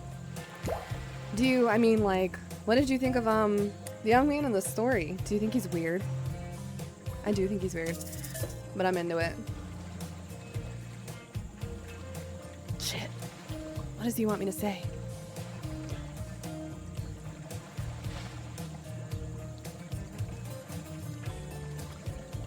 Oh, he's not weird. He's weird. I would forgive him. I would forgive him. What happened to him would make anyone snap. And who knows what happened in his past to lead him to that point. He was just trying to be good. Yes, that's all he wanted, was to be good. Well, that makes sense. Did the young man remind you of anyone? Yes. No. Yes and no. Why choose one when you can choose both? Yes and no. I think that's what makes it such a great story. It's unique and surprising, but relatable and familiar. I think we all know someone like that young man. I think we all have a little bit of him inside us. Bro, that shit's deep. Wraith giggles. He giggles? He's so cute. Not in a gross way like you're thinking. I wasn't thinking anything, but a very silly one. I assume he's imagining a tiny little version of himself dancing around in his own belly, because that's just who he is. Aw, he's a goofy little goober. I love him. You notice the temperature has dropped significantly. Oh shit. Is it cold in this water now, or is it just me? I feel like my toes are turning into ice cubes. Feet mention. Wraith seizes up and squeezes his eyes shut. Please, I can't be around any cube talk. Not since, I heard that story from somebody else a long time ago. The story you just told us 2 minutes ago. Exactly, the one that wasn't about me. Usually we'd be nervous that we were about to make things awkward when we barge in. But obviously, we couldn't hold a candle to whatever was happening here tonight. It wasn't awkward, I was vibing. Either way, it's time for bed. For you, but not us. After you go to sleep, that's when we party. After spending all day cooped up in those tight little safari-themed resort uniforms, you just know those two rage late into the night. But you're not here to party with them. You've got your own repressed relationships to tend to. Ooh, I'm gonna have to talk to Trapper. You head over to the campfire. The heat is comforting on this chilly night. Looking into the crackling embers, you think about Wraith's story about the young man who found out he was part of a sinister plot. What don't you know about your current situation? Is it something that will terrify you? Something that will make you snap? What if you look into the eyes of evil, and what if you like it? Before you can dwell too much on your fate, Claudette and Dwight arrive, their now familiar creepy smiles stretching from ear to ear. It's a bit menacing to see a smile like that lit by firelight. We must apologize for the accommodations. We weren't prepared for another guest, but we're going to make you comfortable or die trying. They hand over a pillow and a blanket and welcome you to snuggle up by the fire. Where's my cuddle buddy? I need some snugs. Perhaps the music will put you at ease. Just try to keep the volume to a minimum. Our other guests aren't the types you'll want to rob of their beauty sleep.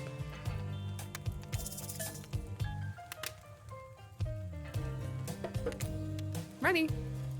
Away we go. As you relax and look into the fire, the radio begins to fuzz and flicker. You examine it and decide that you might adjust the dial and fix it.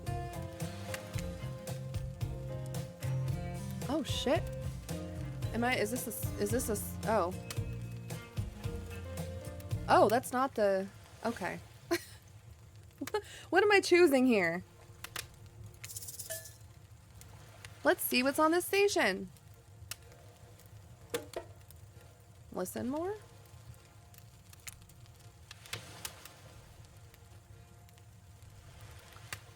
No, I'm gonna stick with that one. Okay. Why are we... Okay. No matter how many things you listen to, you still can't sleep. You decide to ask one of the killers to spend a little more time with you until you're sleepier. I do. Who would you like to summon to your side as you lay by the fire? Oh, shit.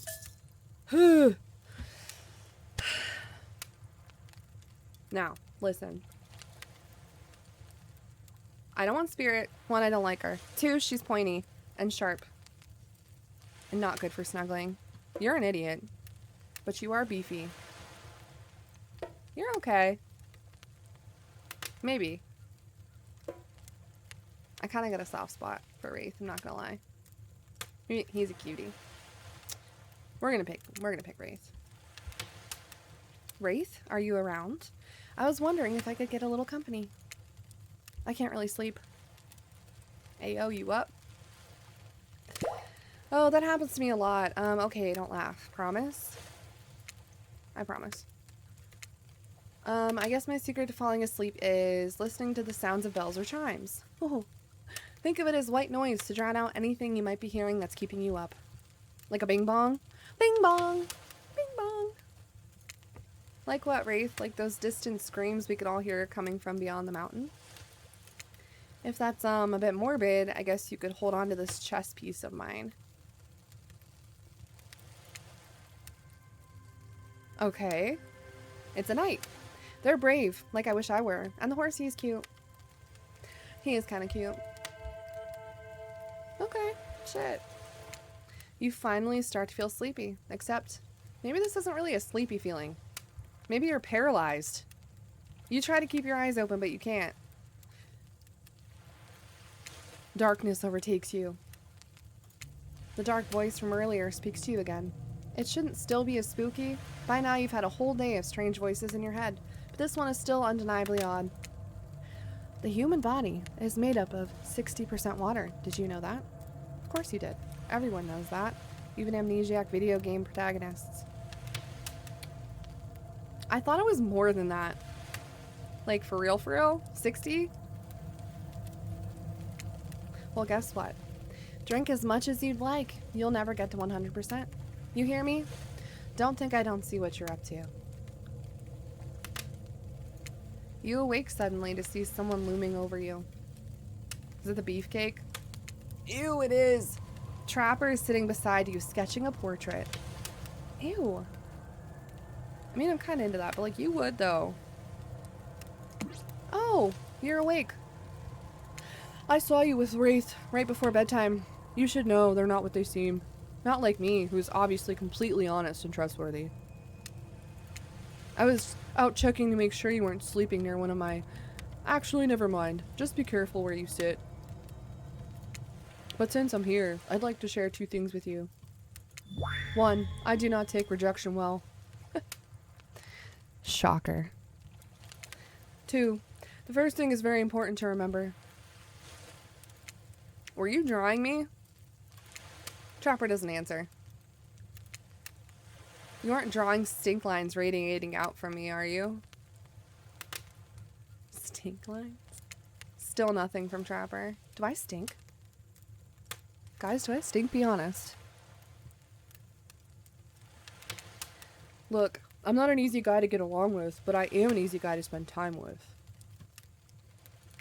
That will make sense if you choose to spend time with me tomorrow. The rest of the scum live like rats. They wouldn't know a good time if it bit them on the ass. I mean that literally. We getting our asses bit?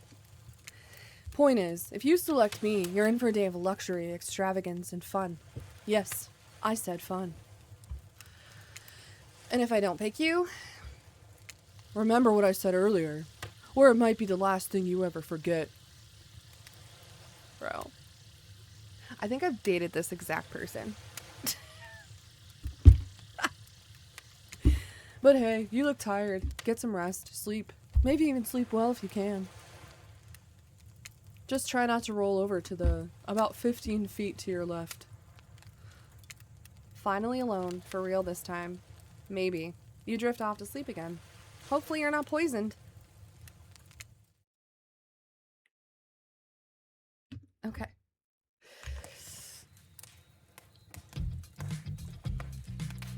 Wait a second. Where are we? This isn't... Oh, geez. It is. It's one of those reality show confessional rooms where all of the contestants talk directly to camera. I think today really went well. These were some of my first interactions with someone who isn't a parent that didn't end in bloodshed or untimely perishing in my Russian cottage. So I'm counting today as a win no matter what happens. What do I think of the newcomer? Do I have to say, oh, I do? Oh, okay. Attractive, mysterious. I really don't know that many other words, since I was raised by my mom in the woods until she was skewered by an elk, and I had to wash her entrails off my seraphim? What the fuck's a seraphim? That being said, the other three should make sure to be on their guard. I don't know who this newcomer will want to spend time with tomorrow, but I, for one, will not let me guard down easily. Who knows about the others? Wraith, I think, knows more than he's letting on about this place, but he's a hard nut to crack. Meanwhile, Spirit is just screaming all the time. Major buzzkill. And Trapper. Oof. Where do I even begin with Trapper? He's buff, sure, but daddy issues much? Sheesh. So true, bestie. Look, I don't need anyone. I've been perfectly fine on my own since my mother died. I eat a fine diet of raw deer, bear, and human, and I'm fit as a fiddle. Yo, her breath, I know, stinks. That being said, something about this newcomer makes me think that I might be missing out on some huge part of this thing called life. Look, I'm always full of rage. The key is knowing how to control your rage so you can use it. I am a master of self-control, and right now, I'm using all the self-control I can muster, because today was a disaster. Let's just say I didn't love it. Haha. That was funny. Laugh! I said laugh, damn it. Anyway, I'm planning to kill this idiot. Don't tell them, though. I want to lead them on a little more. It will make it that much better for me when they're screaming. Yeah, today was fun. I don't want to get ahead of myself or really invest in something that might hurt me, so I don't know. Maybe we'll just see how it goes. Or maybe they'll realize I'm not the one for them. They seem pretty smart, so that's probably what will happen. I gotta learn to go easier on myself. Who could love me if I can't love myself? I know that everyone thinks of me as a beautiful, cold-blooded monster. I can't help it. Circulation just isn't my thing. I didn't choose to be cold. This cute hat and robe, okay, those are a choice, sure. If someone were to come around and capture my heart, at least that beats being stabbed in it. Besides, if I'm gonna get bloody revenge on a society that has used me and thrown me away, maybe it wouldn't hurt to have a little help. She is me and I'm her.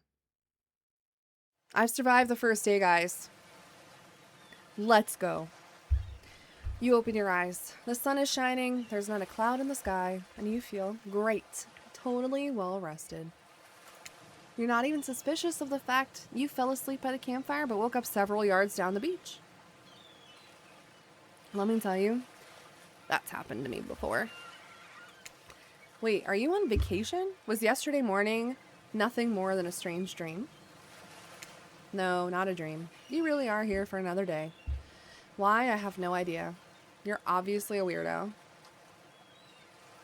Thank you. Speaking of weirdos, I see the rest of the gang is hanging out on the beach. This is definitely not a dream. I wouldn't rule out a nightmare just yet, though. At least they make for a sexy bunch now. And talk about sexy. Here comes Trickster carrying coffee. Oh shit. That boy's got coffee. Morning, beautiful. I thought you might like a nice cup of joe to start this incredible day off right.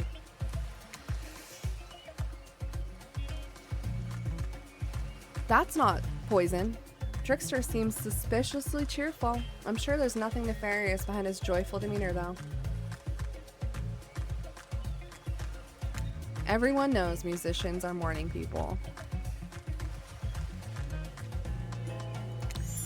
Also, I want to wish you luck. Today is an important one.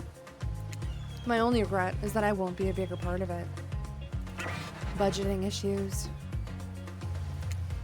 Also, I am just swamped with engagements, especially on the other island. Trickster winks at you. If you want to ask him how to reach the other island, now is the time. Never mind. He left. Well, at least he brought me a cup of... No, wait, don't drink that. Did I drink it? Am I dead? What the hell was that? They don't call him Trickster because he's good on a skateboard. And he definitely didn't get that name because he brings people drinks so they can have a good morning. That was almost certainly not coffee. And I don't want anyone casually poisoning, imprisoning, and torturing you. Yet. I mean, I might be kind of into it. Can we get to that part? This is supposed to be a tropical paradise, the type of place you give a 5 out of 5, 10 out of 10, 2 thumbs up, review 2, not an eternal prison of pain. And please make sure to leave a review. It really helps with the algorithms. Just trust me, I'm looking out for you. So can we please move on? Ow. Jesus. My old granny knees. Ugh. Hey, wait a second. How did a possibly omniscient, possibly unreliable narrator physically just knock that coffee out of your hand? Good question. This is not Parliament, and the floor does not recognize the ocean to speak out of turn at this moment. Woo! I need no recognition, for I am the ocean. I dominate the land. I submerge those who defy me and become their watery grave. Actually, speaking of graves, I would like to say something. Something of grave importance. Fine, go ahead. Even if this place is an eternal prison of pain, and I'm not saying it is, even a place of extreme horror can still receive a 5 out of 5, 10 out of 10, thumbs up review. If it was crafted with love and or, that's the type of thing you're into. You know, the ocean is right. A lot of hard work goes into a place like this. You should really judge it on the artist's intent. And whenever possible, start from the mindset of giving them the benefit of the doubt. Constructing these elaborate simulations, vacations, is not easy to do. Sometimes there are some small bugs or inconsistencies, but that's just the nature of the process. Perfection's overrated. The universe is filled with mysteries.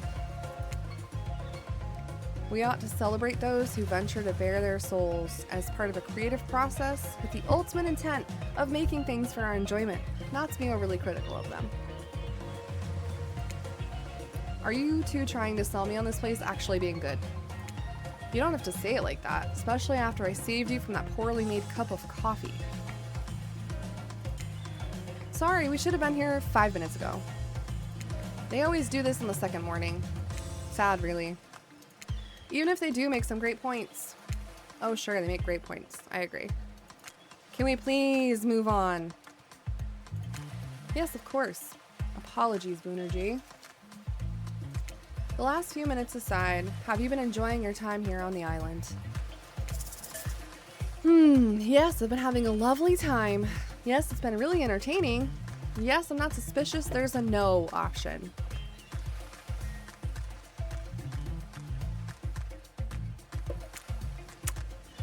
Yes, I'm not at all suspicious that there's no option here. What an encouraging response. And we're so glad you're not suspicious. Hey Claudette, maybe Booner G isn't suspicious because they figured out what they're actually doing here. 0 chance. They're still clicking. Even right now to see how you'll respond. Hey, look at that. Yeah, they don't know anything. That doesn't matter though, Booner G. We're so happy to hear you're having fun. I didn't say I was having fun. We're all having fun, Booner G. Do you hear us? We're all having fun. We do need to ask you one more question, though. We all had to sign away our rights to say anything negative about this place. Would you please sign this non-disparagement agreement? No.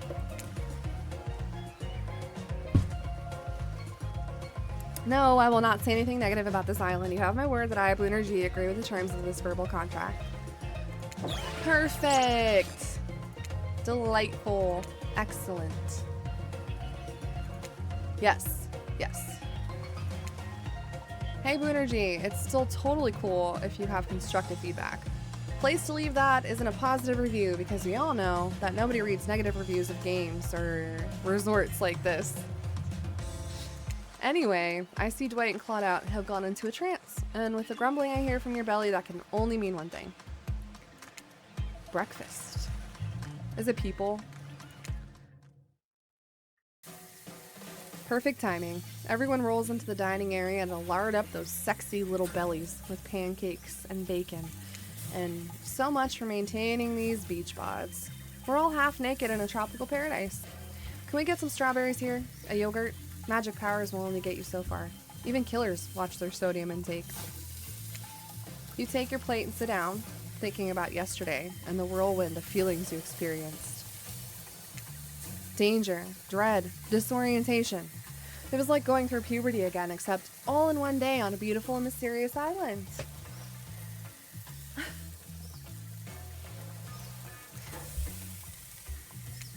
It looks like you're not the only one doing some introspection, though.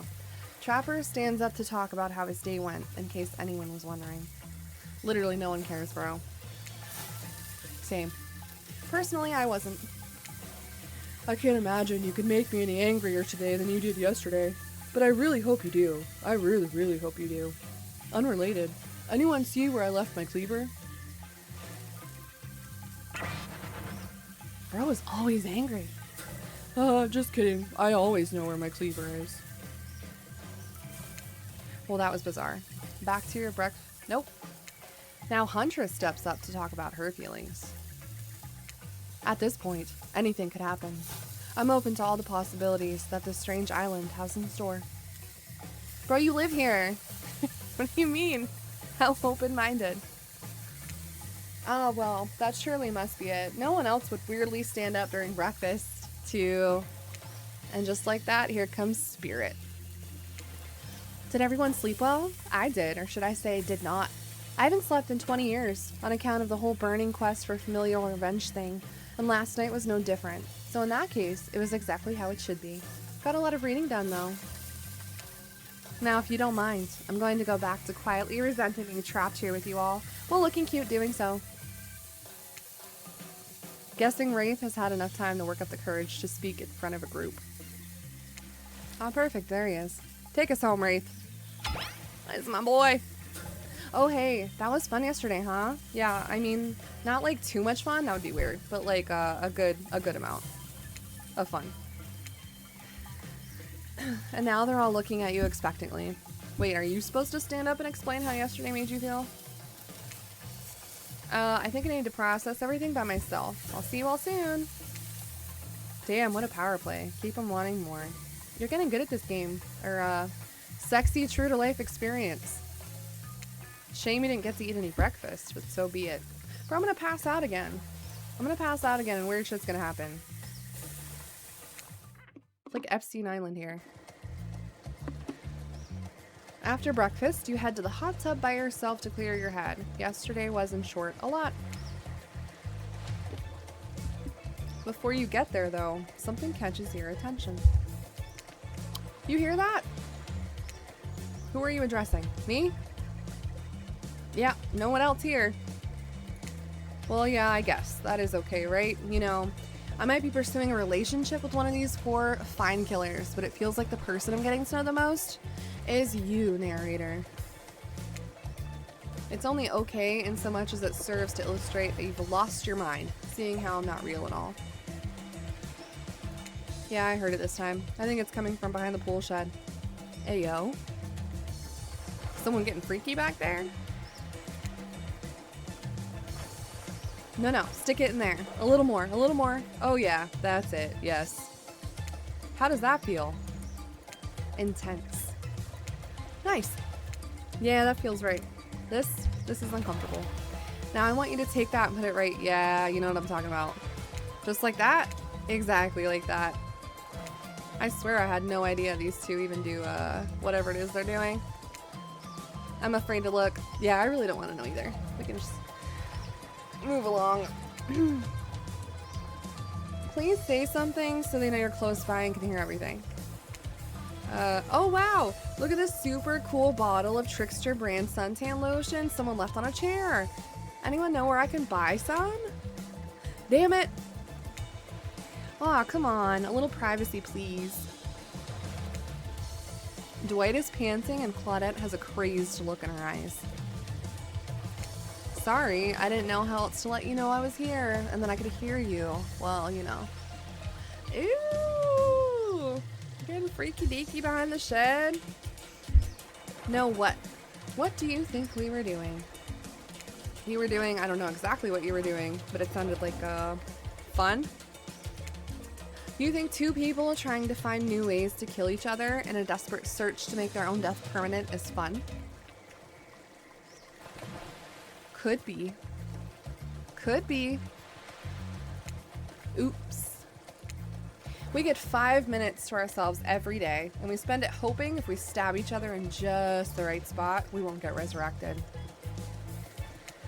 I've come to believe that the key is finding the exact place we need to bleed out from, and I believe that place is in our appendix. Why else would it be there? You know what? True. Makes sense to me. Did you actually think we were me and him, Dwight? Ah ha ha ha! Ah ha ha! You don't have to laugh that hard, they get it. Okay, I'm not doing that. My life is a nightmare, and yet somehow it's never been worse than right now. Let's go, lover boy. I noted all our entry wounds, and our 5 minutes is up anyway. Good luck, Boonergy. You're gonna need it. And hey, if you figure out how to escape this island, please make sure your ghost tells us how. Shit. My bad, bro. You know, y'all could have actually been banging. It's not my fault you chose to stab each other instead. That was both a tragedy and a comedy. A cragmedy. God. Yeah. Shut up, I like it. Anyway, where were we? Oh yeah! You're heading to the hot tub by yourself to clear your head. Yesterday was, in short, a lot. So far, today has been exhausting too. But you're dedicated to achieving a true, centered sense of calm. No drama, no bullshit, just soaking up sun in a heated pool. I do want to do that. Today, you're on a date with you! My favorite person. Ooh, I like that. I want to be on a date with me. Who would make the first move? And aside from that disturbing thought, all is going to plan until a shadow blocks your precious sun. Spiky tipped, like a palm tree is bending over to screw with you. But it's no tree at all. It's... Hey, babe. Breakfast was weird, huh? Everybody just getting up and announcing how they're feeling. What's that about? Some forced kind of check-in with the group. I don't like it. Fishy. Kinda lazy. Whatever, though. Breakfast is dumb. No one should eat before noon, or after 4 p.m. Yeah, I do intermittent fasting. You see my abs, by the way? Maybe you can see them later at my private stage on the other island. You know, IP Island. Where all the Hollywood celebs hang out. If you play your cards right, I could give you a private show. I don't know if I should be scared or happy. Catch you around. His abs are pretty amazing. You gotta give him that. And the blow-up bat, threatening but adorable. Makes for an interesting silhouette. Genius design. He's a psychopath just like the rest of them. You don't gotta give him anything. And we're not best friends. Just because we had a little talk about doing a little talking, it's not an open invitation to go smashing the fourth wall every 5 seconds. Sheesh. Sorry. Okay, now that that guy is gone, we've got some ground rules established that we're definitely going to abide by. It's time to lay back, take some deep, slow breaths, and... Nope, another shadow. These people will not leave you alone. It's because I'm the shit. I'm the shit, I'm the coolest person on this island, and everybody wants to be me. Or be in me. Let's see who it is this time. Oh, it's Spirit. That checks out. You two have gotten pretty cozy. Yeah, fully against my will, might I add. We should get out of here. I know a place that brings a bit of welcome darkness to this tropical nightmare. Best of all, I'm the only one that seems to know about it, so we won't be bothered here. Hi, Chris.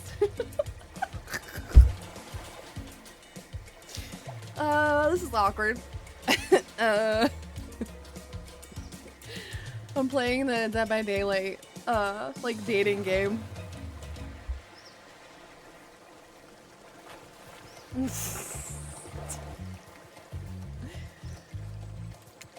I don't even know why I'm telling you, really. It's my private spot, but I guess I've got a feeling that you appreciate it in the way that I do.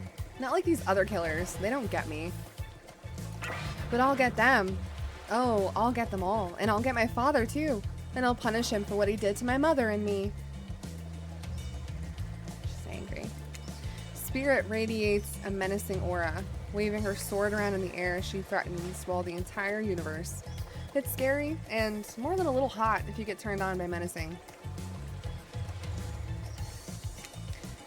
Look, all this time on Murderer's Island has got us both a little confused about things. I'm choosing to lean into it. I'd suggest you do the same. What is that? God of War? Is that what that is?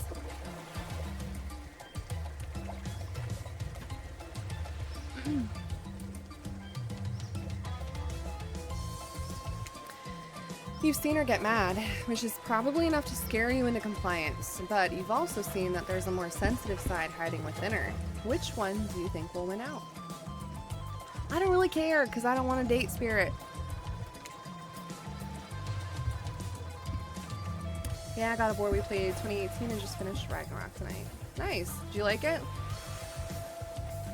You consider her offer, but before you can decide if you want to go off with Spirit, the Wraith interjects. Honestly, Spirit's great. She's the only one around here that doesn't totally get on my nerves. I guess you've got good taste, but I don't know. We could hang out and I could show you some cool stuff if you want, or forget I said anything. Tough choice. You weigh your options quickly because you can only go on one date today, and you also don't want to be hacked to pieces for saying the wrong thing. It's always good to remember that these are all cold-blooded killers. But you know what they say, when life gives you lemons, you make lemonade. It's going. I mean, I've pretty much been sitting here talking to myself, narrating this whole thing. It's definitely been interesting. I was kind of hoping it would be a lot hornier than it is, but I'm not, like, super mad at it. I just hope it's not gonna, like, be a 4-hour long kind of thing. It's actually pretty funny. Obviously, well, not obviously, maybe I guess, but these are killers from DVD. I've been dropped on an island. I've almost drowned. Woke up. I'm here now. Now we're all somehow dating. Or trying to date. Or speed dating. E-dating. I don't know. I might be killed. I might not. Who knows? I don't know what's going on. And then die a horrible, retching, writhing death after drinking it because the lemons were poisoned all along. Sorry, this island has really got me tilted.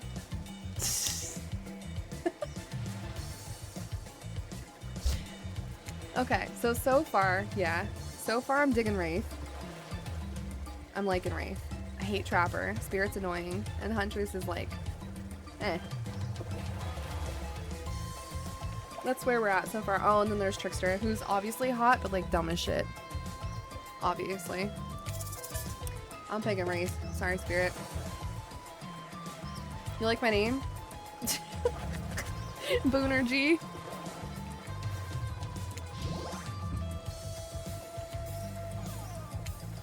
Wraith? Yes? I picked you. Sorry, I stopped paying attention and then I thought I was hallucinating and now, really? Yes, really. Cool. Oh, shit. Here's my island hangout. This is what I call the cosmic dump. Oh, shit. Whoa. Who's texting? Oh my god. Leave me alone. I know. It's one of those first draft gonna change it later names that just kind of sticks. Dump is being kind. It's a massive collection of seemingly ancient ruins that simultaneously appear to have been recently abandoned. Okay. And a little beat up. There are stone obelisks, strange carvings, ritual tables. Is that a car? Were you not listening to this man's story? It's pretty weird. Like a collection of things from different, I don't know, places. You look around in awe, then look at Wraith, expecting more of an explanation. There's a very long, very awkward pause.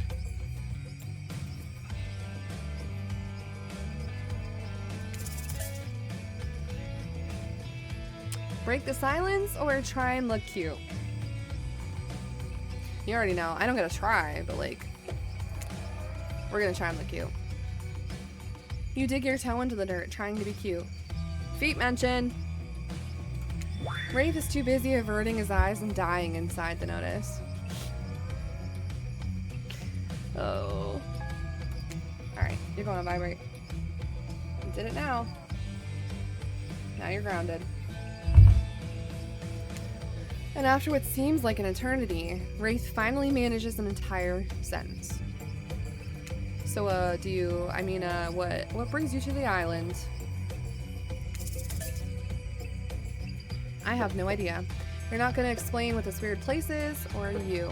Oh shit! Oh shit! Oh, do I lay it on?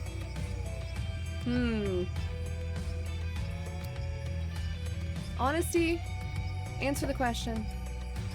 Deflect. Or sexy. Feel it? Only just got to text from 3 hours ago. Yeah. I'll just put mine on silent so I don't have to hear it. You brought me here, Wraith. You smile cheekily as you practically purr. You. Wraith covers his face and excuses himself. You can overhear him doing breathing exercises and giving himself a pep talk in the woods nearby. Yo, bro's cute. He comes back blushing. Sorry, I had to check on pee. I had to go pee. Wraith looks at you with his always sad puppy dog eyes, searching for something to say. Anything to talk about. He clears his throat. I have something very important to tell you. It's about something very special to me. It's not something I tell everyone, but you know how important honesty is to me. I can't expect that from you if I'm not honest in return. Bars, bro. See? He is emotionally intelligent. We love him. Oh great, I bet he's got crabs. Yeah. That's what I was thinking. For sure, it's crabs. Every time. Always crabs. It's about my special bell. Chris, I know... Do you know... Yeah, okay, sure.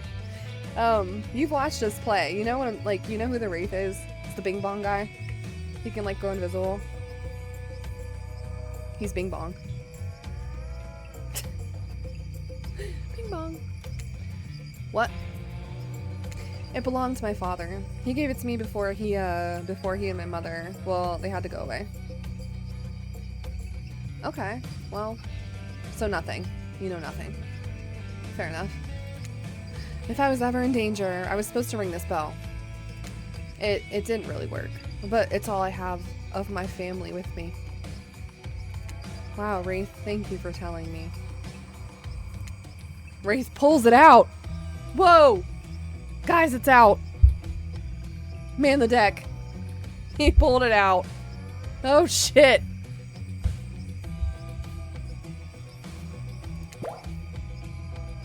Well, I just think it's really nice you picked me to hang out with, and, Wraith gives it to me? Hey, yo. Bro gave me his bell. Shoo! We did it, boys. The bell. He gives you the bell. Get your mind out of the gutter, jeez. The narrator was written by me, by the way. This is me. We're the same person. I want you to have it. Please take care of it. I'll take care of your bell, alright? You know how much it means to me. I promise, I'll take such good care of it. It's the sweetest gift. Wraith smiles, but even when smiling, his eyes seem sad. You smile back, knowing what a gift he's just given you. He's a cute little sad boy. I mean, it's kind of shitty because you can't really do anything with it, but it means a lot. Listen, it came from the heart and or his pants. I will take it. Not you, though, to someone else. Right, still, cool gift. You both search for something to say, anything to talk about. During the awkward silence, you look around the dump, spotting some kind of ritual table, stained with blood and littered with various bottles.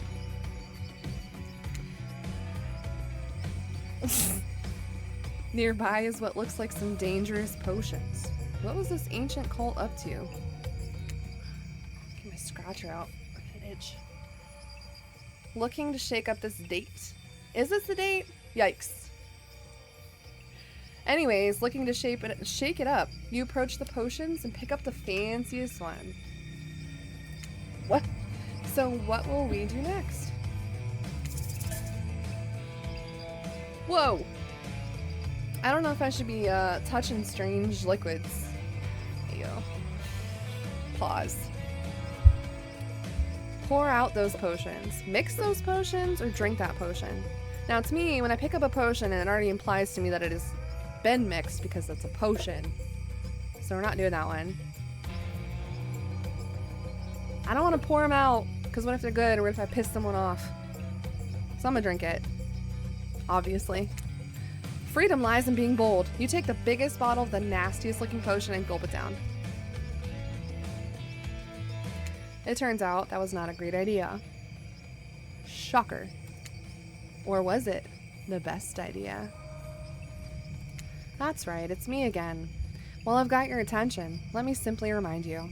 You've got a mission, a purpose, a destiny. Maintain control. If you lose it, take it back. Okay, now, back to business. Oh, you're alive. Welcome back. Woo! Wraith is tenderly caring for you, wiping your brow with a wet cloth. He's undressed you. Now, don't get carried away. He had his eyes closed the whole time I was watching. And made a bed for you. Aww. Thank you for taking care of me. I'm sorry I did that. I don't know what came over me. I'm just happy you're okay. I want to take care of the people I care for. You smile at him. Deep down, you can tell he's also happy he had a chance to be there for someone in their time of need. Wraith nervously smiles. He's endearingly awkward. That's why we love him. So, I guess, tell me about your family.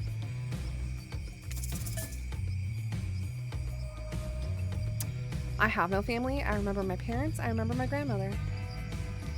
My gran was pretty chill. I remember my grandmother. Not much, but she had this certain smell that always made me feel safe. If it's possible for inky blackness to sparkle, it happens in Wraith's eyes. Oh my god. Are we falling in love, guys? I remember my grandmother too. How she kept me safe, the wrinkles in her hands as she held on to me for dear life. How she soothed me during Wraith's eyes water as he trails off. Aww. Grandmothers are the best of us. I'm glad we share that bond. The sexual tension in the air is palpable. Or maybe it's just regular tension. Hard to tell with this guy. You look around for anything to distract you. What's this table for? It sure is a beautiful night. I mean, okay, fine. Let's push this ritual thing. You're shoving it down my throat. What's this table for? You look at the ritual table again. It's beaten up with a giant hole in it. You look back at Wraith. Smile, frown. You smile at Wraith. Know any rituals we could do on this table? Hey, you wink. Nice touch. I got the riz. Are you suggesting that his words trail off into a series of deep, focused breaths as he looks away. You biffed it. Way to go, you horny idiot.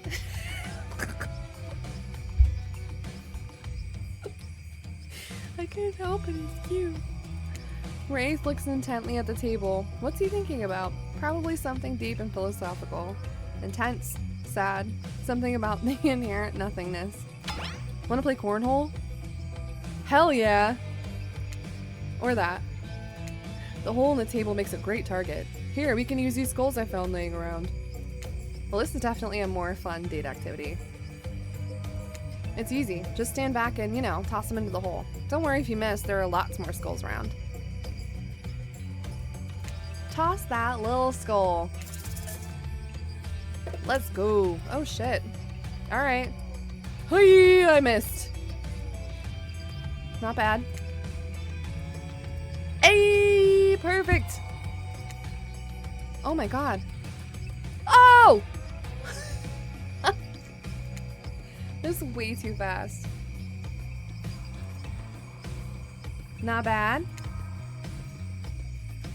Woo! Don't worry, nobody wins everything all the time. Winning anytime is actually pretty cool. I've played this hundreds of times and never gotten them all. I'm just glad to have someone else to play with.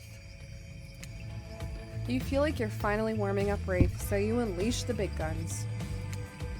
You want to play Truth or Dare? Oh shit! Oh! Wraith looks mortified, but tries to keep it together. Maybe this is progress. I guess so, but only if I can ask first. Deal. Truth or Dare? Now, I've always been a truth person. Picking it every time. But he's too shy. One of us gotta be bold. I'll take a dare, why not? I dare you to tell me if you were a plant, what kind of plant you would be. Holy shit, crazy, wild.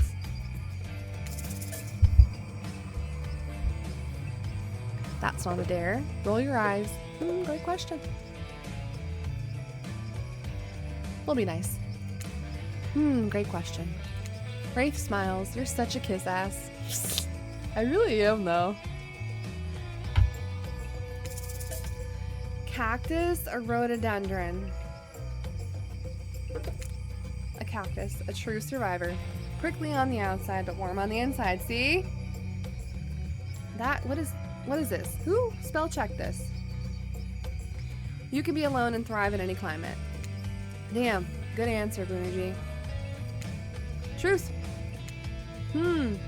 If you could date anyone else on the island, who would it be? Wraith buries his face in his hand, so embarrassed.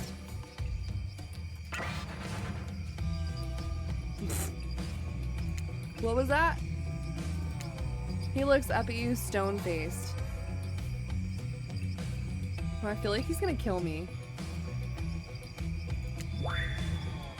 I hate this game. Whoa, buddy, I get it. This is pretty weird and kind of slapdash, but there's no need for insults. A lot of people worked very hard on... Oh, he's talking about Truth or Dare, not hooked on you. Never mind, as you were. I don't want to laugh at him. He's for sure gonna freaking murk me. I'm sorry, I get it. This kind of game isn't your vibe. I shouldn't try to... No. I'm the one who should apologize. No is a dumb question. It's just Truth or Dare makes me feel... Thank you for being patient with me.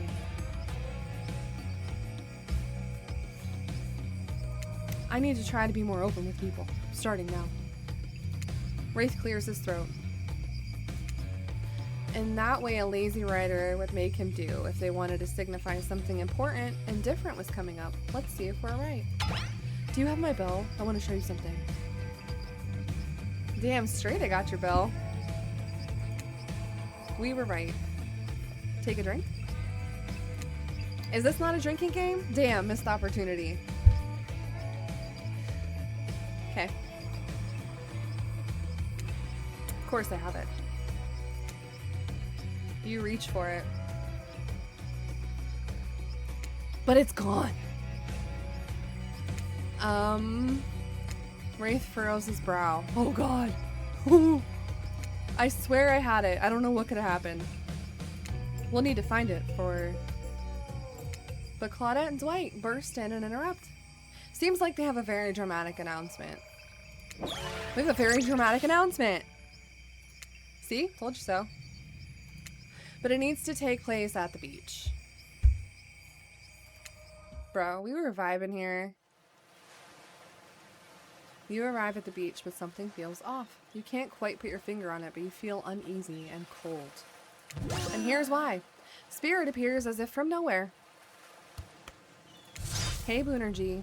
Bet you didn't expect this hot piece of sass. What, goth girlfriends can't make silly, sexy puns from time to time? Goth girlfriends. That's interesting. Dwight and Claudette scram. Yeah, I used these two simpletons to dupe you. You're easy to dupe. Maybe because deep down you wanted to be duped. There's no way Wraith can be keeping you happy. Spirit's usual disaffected nature has given way to some combination of disgust and desperation. And it's kind of working. Wraith's a fake. He's not even a real ghost. He only pretends he doesn't want people to care about him, but really that's all he wants. And he wants it more than anything. Ugh, can you imagine wanting something so cringe? I bet he won't even tell you his theory about this island. What a fake. You deserve to be with someone real. A real ghost. Someone who really doesn't give a shit. Someone who doesn't even care if you say yes or no to me. Ew, bro. You're kind of like... I don't know. Creepy. You're right about Wraith. You're a hypocrite. Don't even answer. Well, she doesn't care if I say yes or no anyway, right? So I'm not even gonna say nothing. You see through her desperate last-minute attempt to win your affection. It's almost sad. You turn around and walk back to Wraith without so much as saying a word. Deuces. You came back. No one ever comes back. Wraith is shook. Are those tears welling up in his eyes? You can't tell because he looks away. There's a sniffle, and he looks back at you, beaming. I want to show you something. You follow Wraith to a corner of the ruins that you haven't seen. He brushes aside some dead leaves and branches, revealing a hatch in the ground. Hey, yo!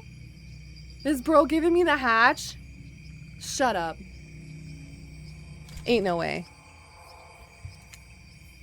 Want to do the honors? You open the hatch with some effort and lower yourself into a long tunnel, grabbing onto a rusty ladder and beginning your descent. Be careful.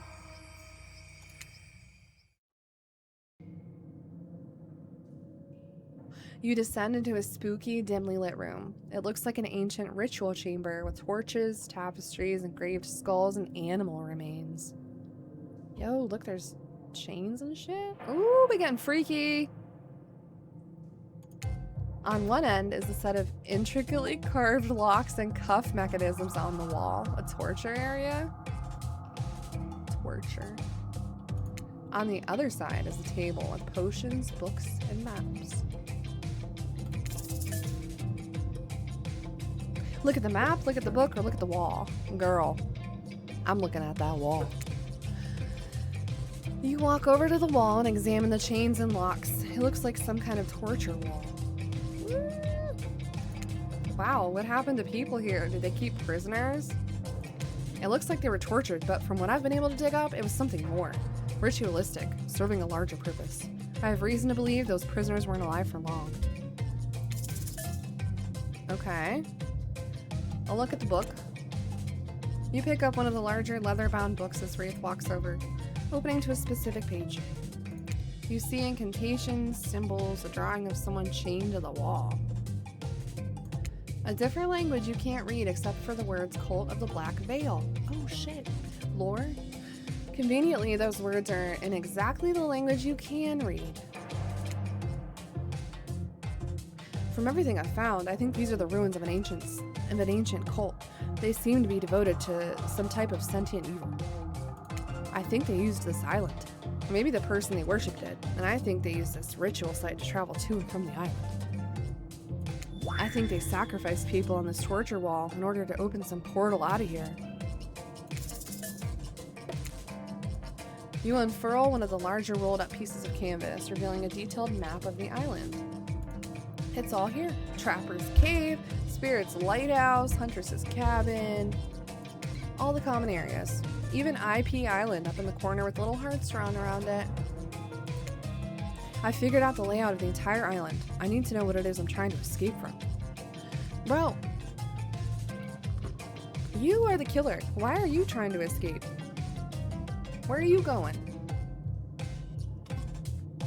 I mean, I know the entity sucked y'all in there and everything, but like, you don't remember that, right? Do you think the cult of the Black Veil is still around? Are we in danger? I don't know, maybe, but I have a plan. All we need. And right as you're finally about to get some of that sweet, sweet information, you've been lusting after Claudette and Dwight pop in again. Holy shit, these two are annoying AF. This time they swear it's a good reason.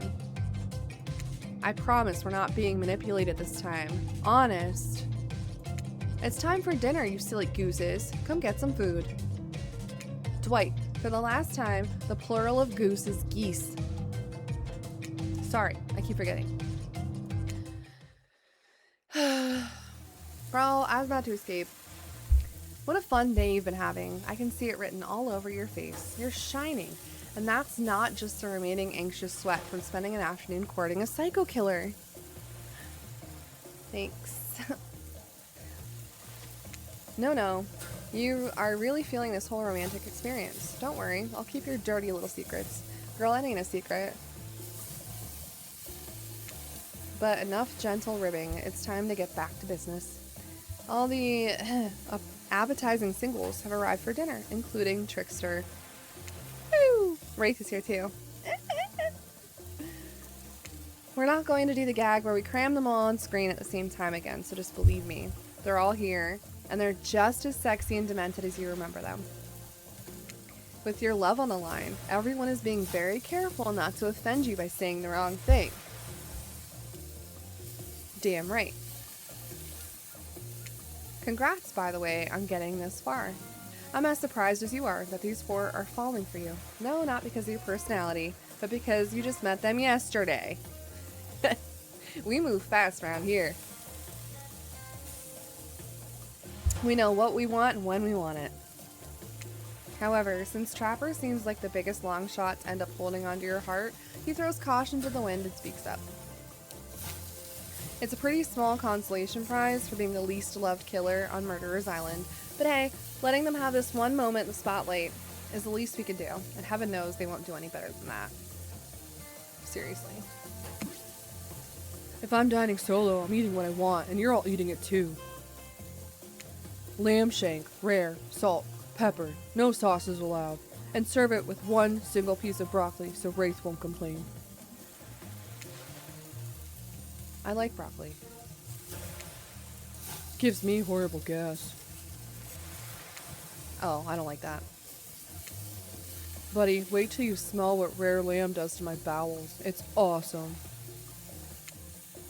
Dinner will be served shortly, but certain power brokers would like to know about your day. Would you like to share your day with the rest of the group? You've had an interesting day, that's for sure. But how will you describe it to the others? Say too much or too little, and it could affect your standing with the group. Okay, do I care about the group? Okay, but don't just sit there and say nothing. Nothing is not an option. Why would we talk about the hatch? I feel like that's definitely not what you'd want to talk about, right? Just me, or... Sorry, I gotta look good for the killers, you know? See, you had a great time. It was a blast. We had a great time and played cornhole. I won't tell you who won, but we both did, in a way. Everyone rolls their eyes. Talk about sexy. No, really. If you're gonna tell us a story, Talk about something sexy instead of whatever that was. Rafe smiles. You're strangely good at getting him to do that. Dwight and Claudette bring out dinner. Everyone eats in silence. No one trusts anyone now, and they're all very tired. Oh wait, no, sorry. That's a dreary supernatural horror thriller set in Antarctica, not a charming parody dating sim set in an undisclosed tropical paradise. Bony appetite. Don't you mean Bon? No, almost everything we serve has a lot of bones in it, even the vegetables. Impossible to avoid on this island. Everyone eats without speaking. Tensions are rising, both of the sexual and deadly variety. Ooh, shit. When everyone finishes, Dwight and Claudette come back to clean up the table. They linger around you as they pick up your plate, take your napkin, and dust crumbs off the table. What would you like to say to the servants? We'll say thank you. I mean, we're polite humans.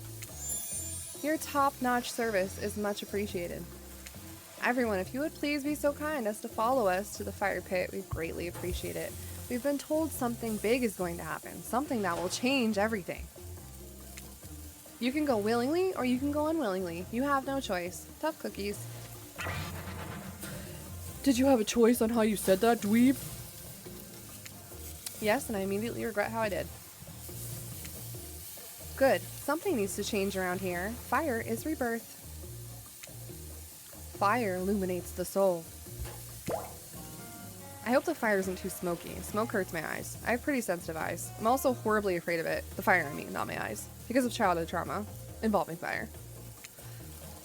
And finally, everyone starts moving toward the fire pit, if only to get away from Race complaining. You leave him alone! He's a sweet baby angel. You take a seat on a comfortable log, feeling the fire's heat against your skin, and wait for other killers to take their places, wondering who will want to tell a story this time. Will a narrator tell a story? I bet they've got a stunningly creative mind. Hey, you think, are they allowed to simply place thoughts in my mind like this? Doesn't seem fair. Everyone makes their way in, but something unexpected happens. Nothing. Nothing happens. Something almost always seems to be happening here, so nothing is probably not a great sign. Oh, shit.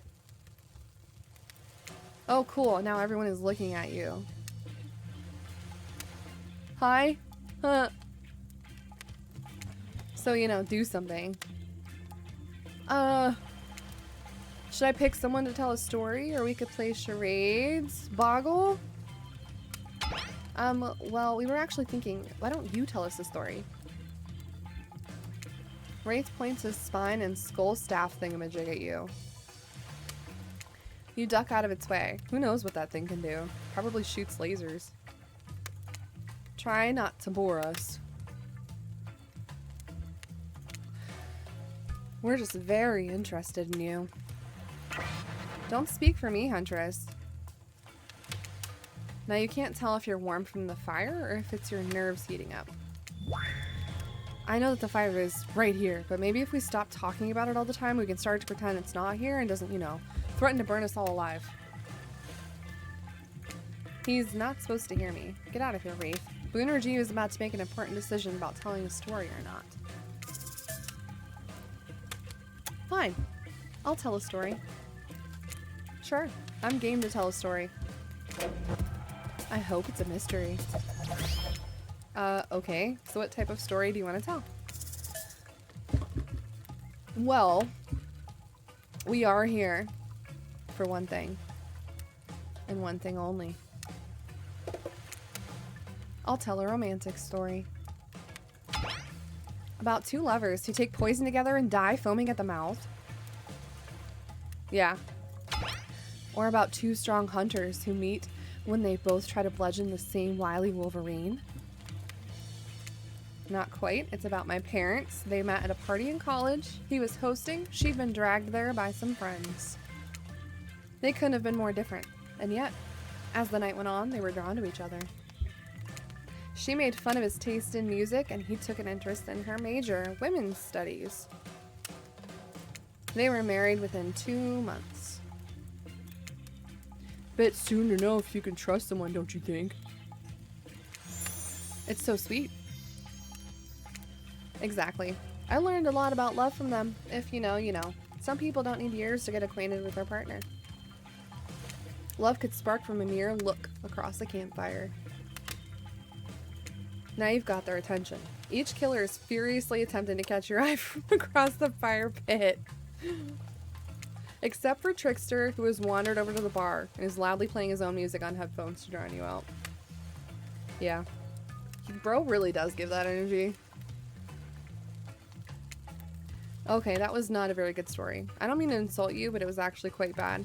Sorry, but this narrator keeps it real. We can't just end there. So who else would you like to hear a story from tonight? You ungrateful assholes. You look from killer to killer, trying to decide who might be the most entertaining. Listen, I know it's controversial, but what if? I already know Spirit's story. I know Wraith's story. I know the gist of Huntress. How about we hear a little bit from Trapper? Maybe he's misunderstood. Maybe I should look further into it. Trapper surprises everyone by immediately stepping up and unironically taking an orator's posture. There was a young man who loved his young wife and the child they had. Gave the lovebirds a happy life. But one day the couple went out for a swim. Mother didn't return. The boy only had him. Some say the currents took her away, yet others said different. Pointed the husband's way, for the young man was fearless, cunning, and smart. And he had many goals, both grand and bold. Easier, they'd say, done with a fresh start. A wife with her own dreams. Wouldn't help him at all. Lucky for him, hers drowned in the streams. Neighbors only whispered, though of a crime so great, for no one ever accused him, lest they meet the same fate. That was different. How do you react to this performance? Applaud? It's gonna kill me if I don't do anything. Hurrah! You stand and clap loudly. Trickster takes out an air horn and blasts it.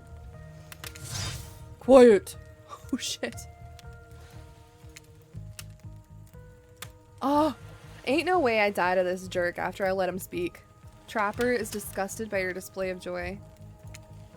Poetry is meant to be perceived internally, not enjoyed. Anyone else exhausted trying to keep up with what makes these killers happy? How was story time? A lot of people like to take pot shots at sequels, but I think every good story deserves a follow-up. When you think it's the end, the sequel is almost never as rewarding as the original. That's why I'm much more a fan of the episodic type of storytelling. Knowing it's a series takes a lot of pressure off of any individual installment and builds a greater sense of community between audience and creator. Tell me, Boonergy, if you could delete any sequel from existence, what would it be? Don't answer that, we don't actually care. We're just here to make sure that we seamlessly move on to the next segment of the evening. God forbid my small talk get in the way of a romantic Twilight moment. Dwight, I'm gonna need you to shut your yap trap. You know that we need to get back to that thing we do whenever we're not on screen. Okay. You have fun tonight and try not to wink wink end up dead. Why did you say the words wink wink out loud, and what kind of double entendre are you getting at with the end up dead thing? Dwight is physically incapable of winking, not since the accident. And you do know that all of these people are despicable criminals with double-digit kill counts, right? Well, except for Spirit. She really doesn't belong here. She's strictly a victim, not a perpetrator. No wonder she's pissed. Fair. Did I hear somebody trash-talking Spirit? Deal me in. What do you say we take this talk to the hot tub so I can soak this bod while I roast that ghost with some killer hot takes? Please, enough talk of burns. Things that are lit are getting blazed. It's enough that these activities have to be set next to a literal fire. Must I be surrounded by figurative flames as well? What if we turned and ran away as far from this place as we could, just you and me? On those spindly legs, you'd probably tire before you got too far. If it's running away to someplace more secluded Boonergy is after, they should obviously join me. Have you seen these legs? Pure power. Not that my walk speed really reflects my giant stature, but that's because I choose to move slowly for stealthy reasons. It's my own choice, and it's completely logical. Why is everyone so obsessed with comparing themselves to each other and creating drama? I'm so over all that. Don't you get it? Society wants to trick you into fighting with each other so that corporations can swoop in and sell you fake solutions to all your fabricated problems. I'll be sitting in the shade and drinking something locally sourced while thumbing through a public domain novella printed on recycled paper because I refuse to play their game anymore. It's like she's actively trying to be as unappealing as possible. Does it really turn anyone else on or just me? Despite Trapper's insatiable appetite, it seems his attention, along with the attention of everyone else, is still on you. For the moment. If you could, I don't know, just pick one of us. Maybe we could all move on with our lives or, you know, some special projects we might have going. What are you up to, you little freak? What little special projects do you got going on? You heard him. Who will it be? Who will you head off with for an evening activity? I'm just saying, you may not get a ton of chances to date around like this before your time on Murderer's Island comes to a close.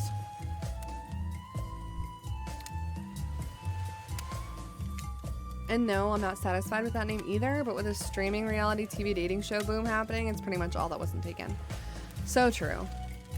Which killer will you pick? And yes, we're back to excluding Trickster because, that guy. I missed green eggs and ham. What the heck, bro? Damn, I got FOMO. You missed a very awkward story from Trapper. That's pretty much it.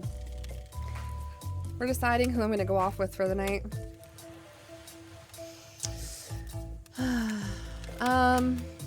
Obviously I'm gonna pick Wraith because that's my boy. Wraith? I knew you'd never pick me. Who am I kidding? But I did pick you. Ooh. Wraith immediately turns and runs away. It's not like he didn't tell you what you were getting into. My dude. Well, follow him. Okay, shit. My bad. You catch up to Wraith, and as usual, he appears a little anxious. Ask what's wrong. Give Wraith a massage. Tell him to calm down. Alright. We're gonna ask what's wrong, because we care about his feelings.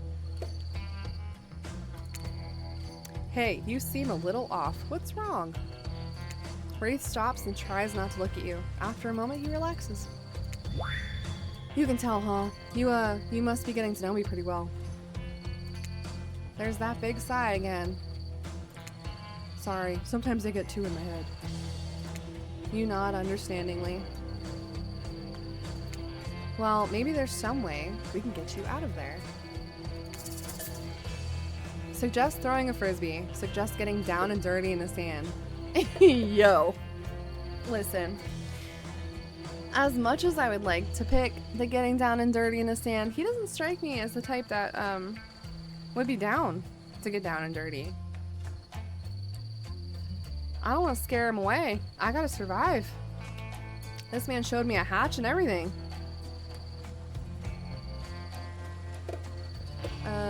Yeah. We're on the beach. We could throw around a frisbee. Well, it's dark and I don't really like sports.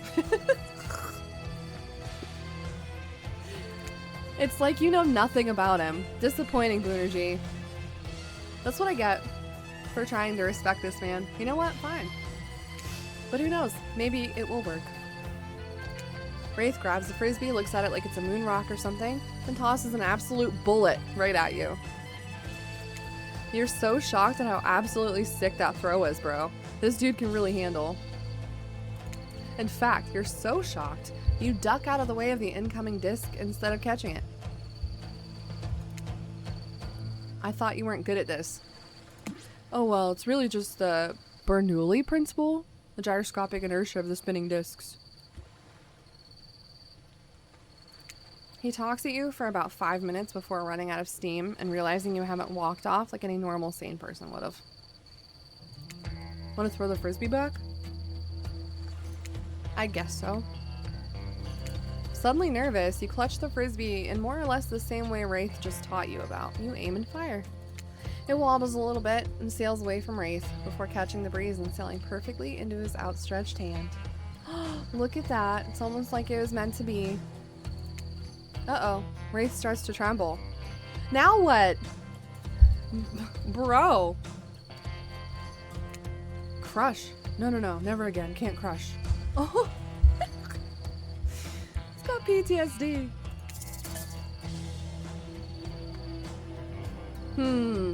Alright, I'm gonna give him a hug.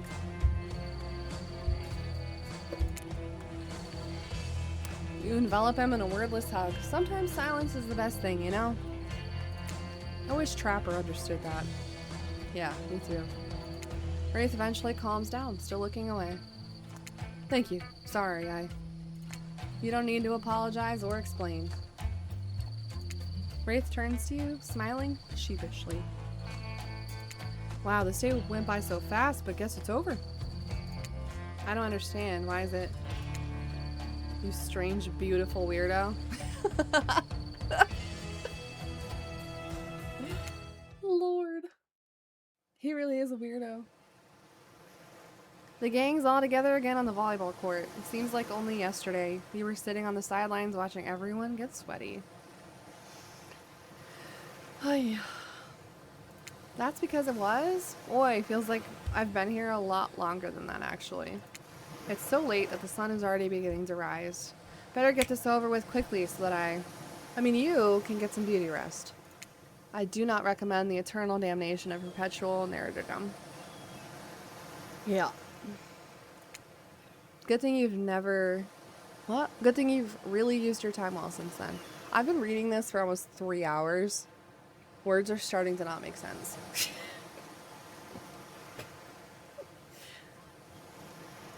Really getting to know the gang. The brain, the mogul, the basket case, the psychotic bunny girl. You know the 4 types of people. Psychotic bunny girls. Anyway, everyone is gathered on the volleyball court for a new type of game. Pitch your dream date and see who Boone or G chooses. Woo! Who's ready for a round robin? How round are we talking? No, bro. Not to eat, Huntress. Each killer gets 2 minutes to tell you all about the dream date they have planned for you tomorrow. In no particular order, which is a weird thing to mention, right? Almost like the order does matter. Trapper, why don't you go first? You think you deserve it, even if in this case it's a subtle dig. Stop talking. Trapper, without further ado, would you like to make us all uncomfortable by pushing the boundaries of what's acceptable? Not only in polite society, but within the narrative of this in-world event, and also the large meta-narrative of a Dead by Daylight dating experience. Sometimes you just gotta say it. Well, yes, thank you. I'd love to. So, Boone or G, you're thinking of picking me? Well, this is your final warning. Pick me and be punished. And rewarded? Tomorrow will suck. Probably. I'm not an easy guy to get along with. I know that. But I can tell you this much. I'm hiding a secret on this island that will make fans shit themselves with excitement.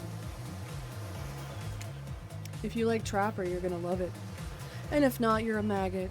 Also, everyone, even confident, sexy ladies in rabbit masks, better stay the hell away from my yacht. For real. Yo, he's got it in for Huntress. Great. Huntress, why don't you take it from here? Tomorrow morning, I'm planning on a nice atmospheric breakfast on the yacht. Don't worry, Trapper won't even know it's gone. Nothing. Go away. Then, boy oh boy, I've got such an adventure planned. It involves hunting for treasure. What kind of treasure are we looking for? Guess you'll have to pick me to find out. Let me tell you, it's primo stuff. Now, if you don't mind, I've got to start preparing, because it's clear already that you're going to pick me. Confident, mysterious. I like it. Hit us, Spirit. Figuratively. Damn it, Dwight. You gotta watch your words with these people. Tomorrow, you'll spit in the face of God, die, and be reborn anew. That's it. If you're not intrigued by that, I don't want you.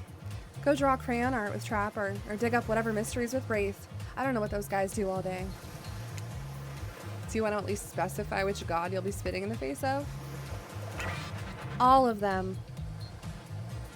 Bro. I'm like, okay, alright. I'm like low-key into Spirit. Only a little bit though. She grew on me a little bit, like this much. Okay then, so hydrate tonight if you intend to hang with Spirit. Sorry, anyway, Wraith? Well, I don't know. I'd really prefer to just tell Boonergy privately. I don't really know how that's going to work with these game mechanics. What if you just whispered it to Boonergy? Wraith considers this for a long moment. Too long. That's fine. Without moving, Wraith lowers his voice to a barely audible whisper. Tomorrow we have to find my bell. And then I can finally tell you about what I've been working on. It's going to be really special. The kind of thing where we will really bond. And maybe finally get off this island. And maybe then we can go on a real date. You done? Is that it? Wraith nods, proud. And time's up, everyone. Gosh, you'll need to dream about these options so you're ready to choose in the morning. Now go dream about all these swoon-worthy options so that you're ready to make a choice come dawn. Have a swell night. Did you two forget to mention something? Oh gosh, how could we forget? Before you run off to slumber peacefully, there's one more thing to do. No reality survival dating competition parody would be complete without singling out one of our contestants who is already teetering on the edge of a psychological break and giving them a little push. So true. Hold up, this has been a survival dating competition parody this entire time and I'm just now finding out about it? Come on, the signs were there, you just didn't read them. Welcome to Murderer's Island! It's now time to eliminate one of the killers. Oh shit. Oof, it's like a butchering, but it hurts even worse. Woo-hoo-hoo! You can't kill a killer, but can you break their heart? Do you dare to even try? You mean... That's right. Tomorrow, one of these sexy slicers will not be eligible to take you on a date. Who's it gonna be? But why? Because it's dramatic. Because it's surprising. Because it's a classic reversal of fate. And it will hurt someone's feelings. Someone dangerous. What's it gonna be, champ? What's your thought process here? Trapper seems like he might throttle you in your sleep if you eliminate him. That being said, at least you'd see him coming. Spirit could be anywhere. She floats, and I hear she can disappear. Hard to track. Eek, if you get rid of Wraith, he might cry. And although I totally support normalizing men crying and being vulnerable, it just seems like he might be an ugly crier. Not my boy. Never. Huntress? She might pretend to be okay with it, but then you'll start seeing her behind every tree. What I'm trying to say is, I don't envy you, boss. So which sociopath are you eliminating? I think we already know.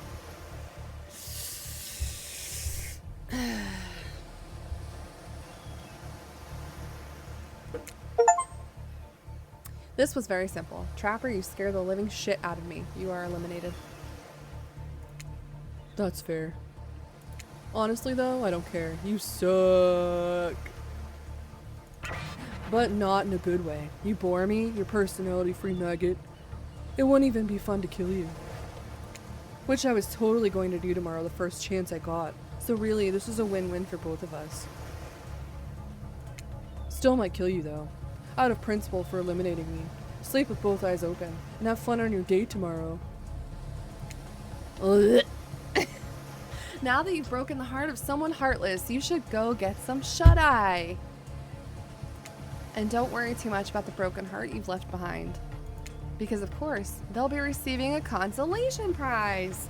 They might not get to go home with Booner G when this is all over, but they'll never sleep alone again.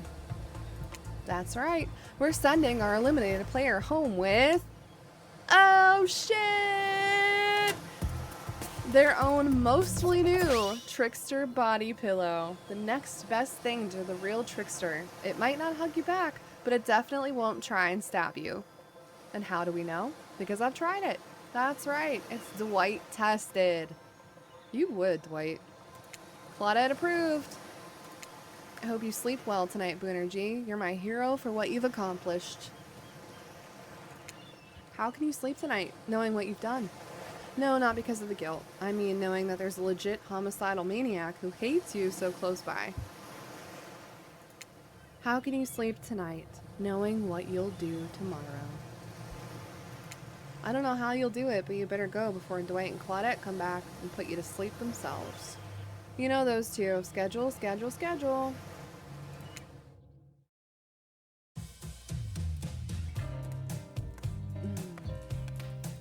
Okay. As fun as it's been, I think that's gonna be it for me for dating for the night. It's been a lot to take in without actually taking anything in, if you know what I mean. So we will have to finish this another time.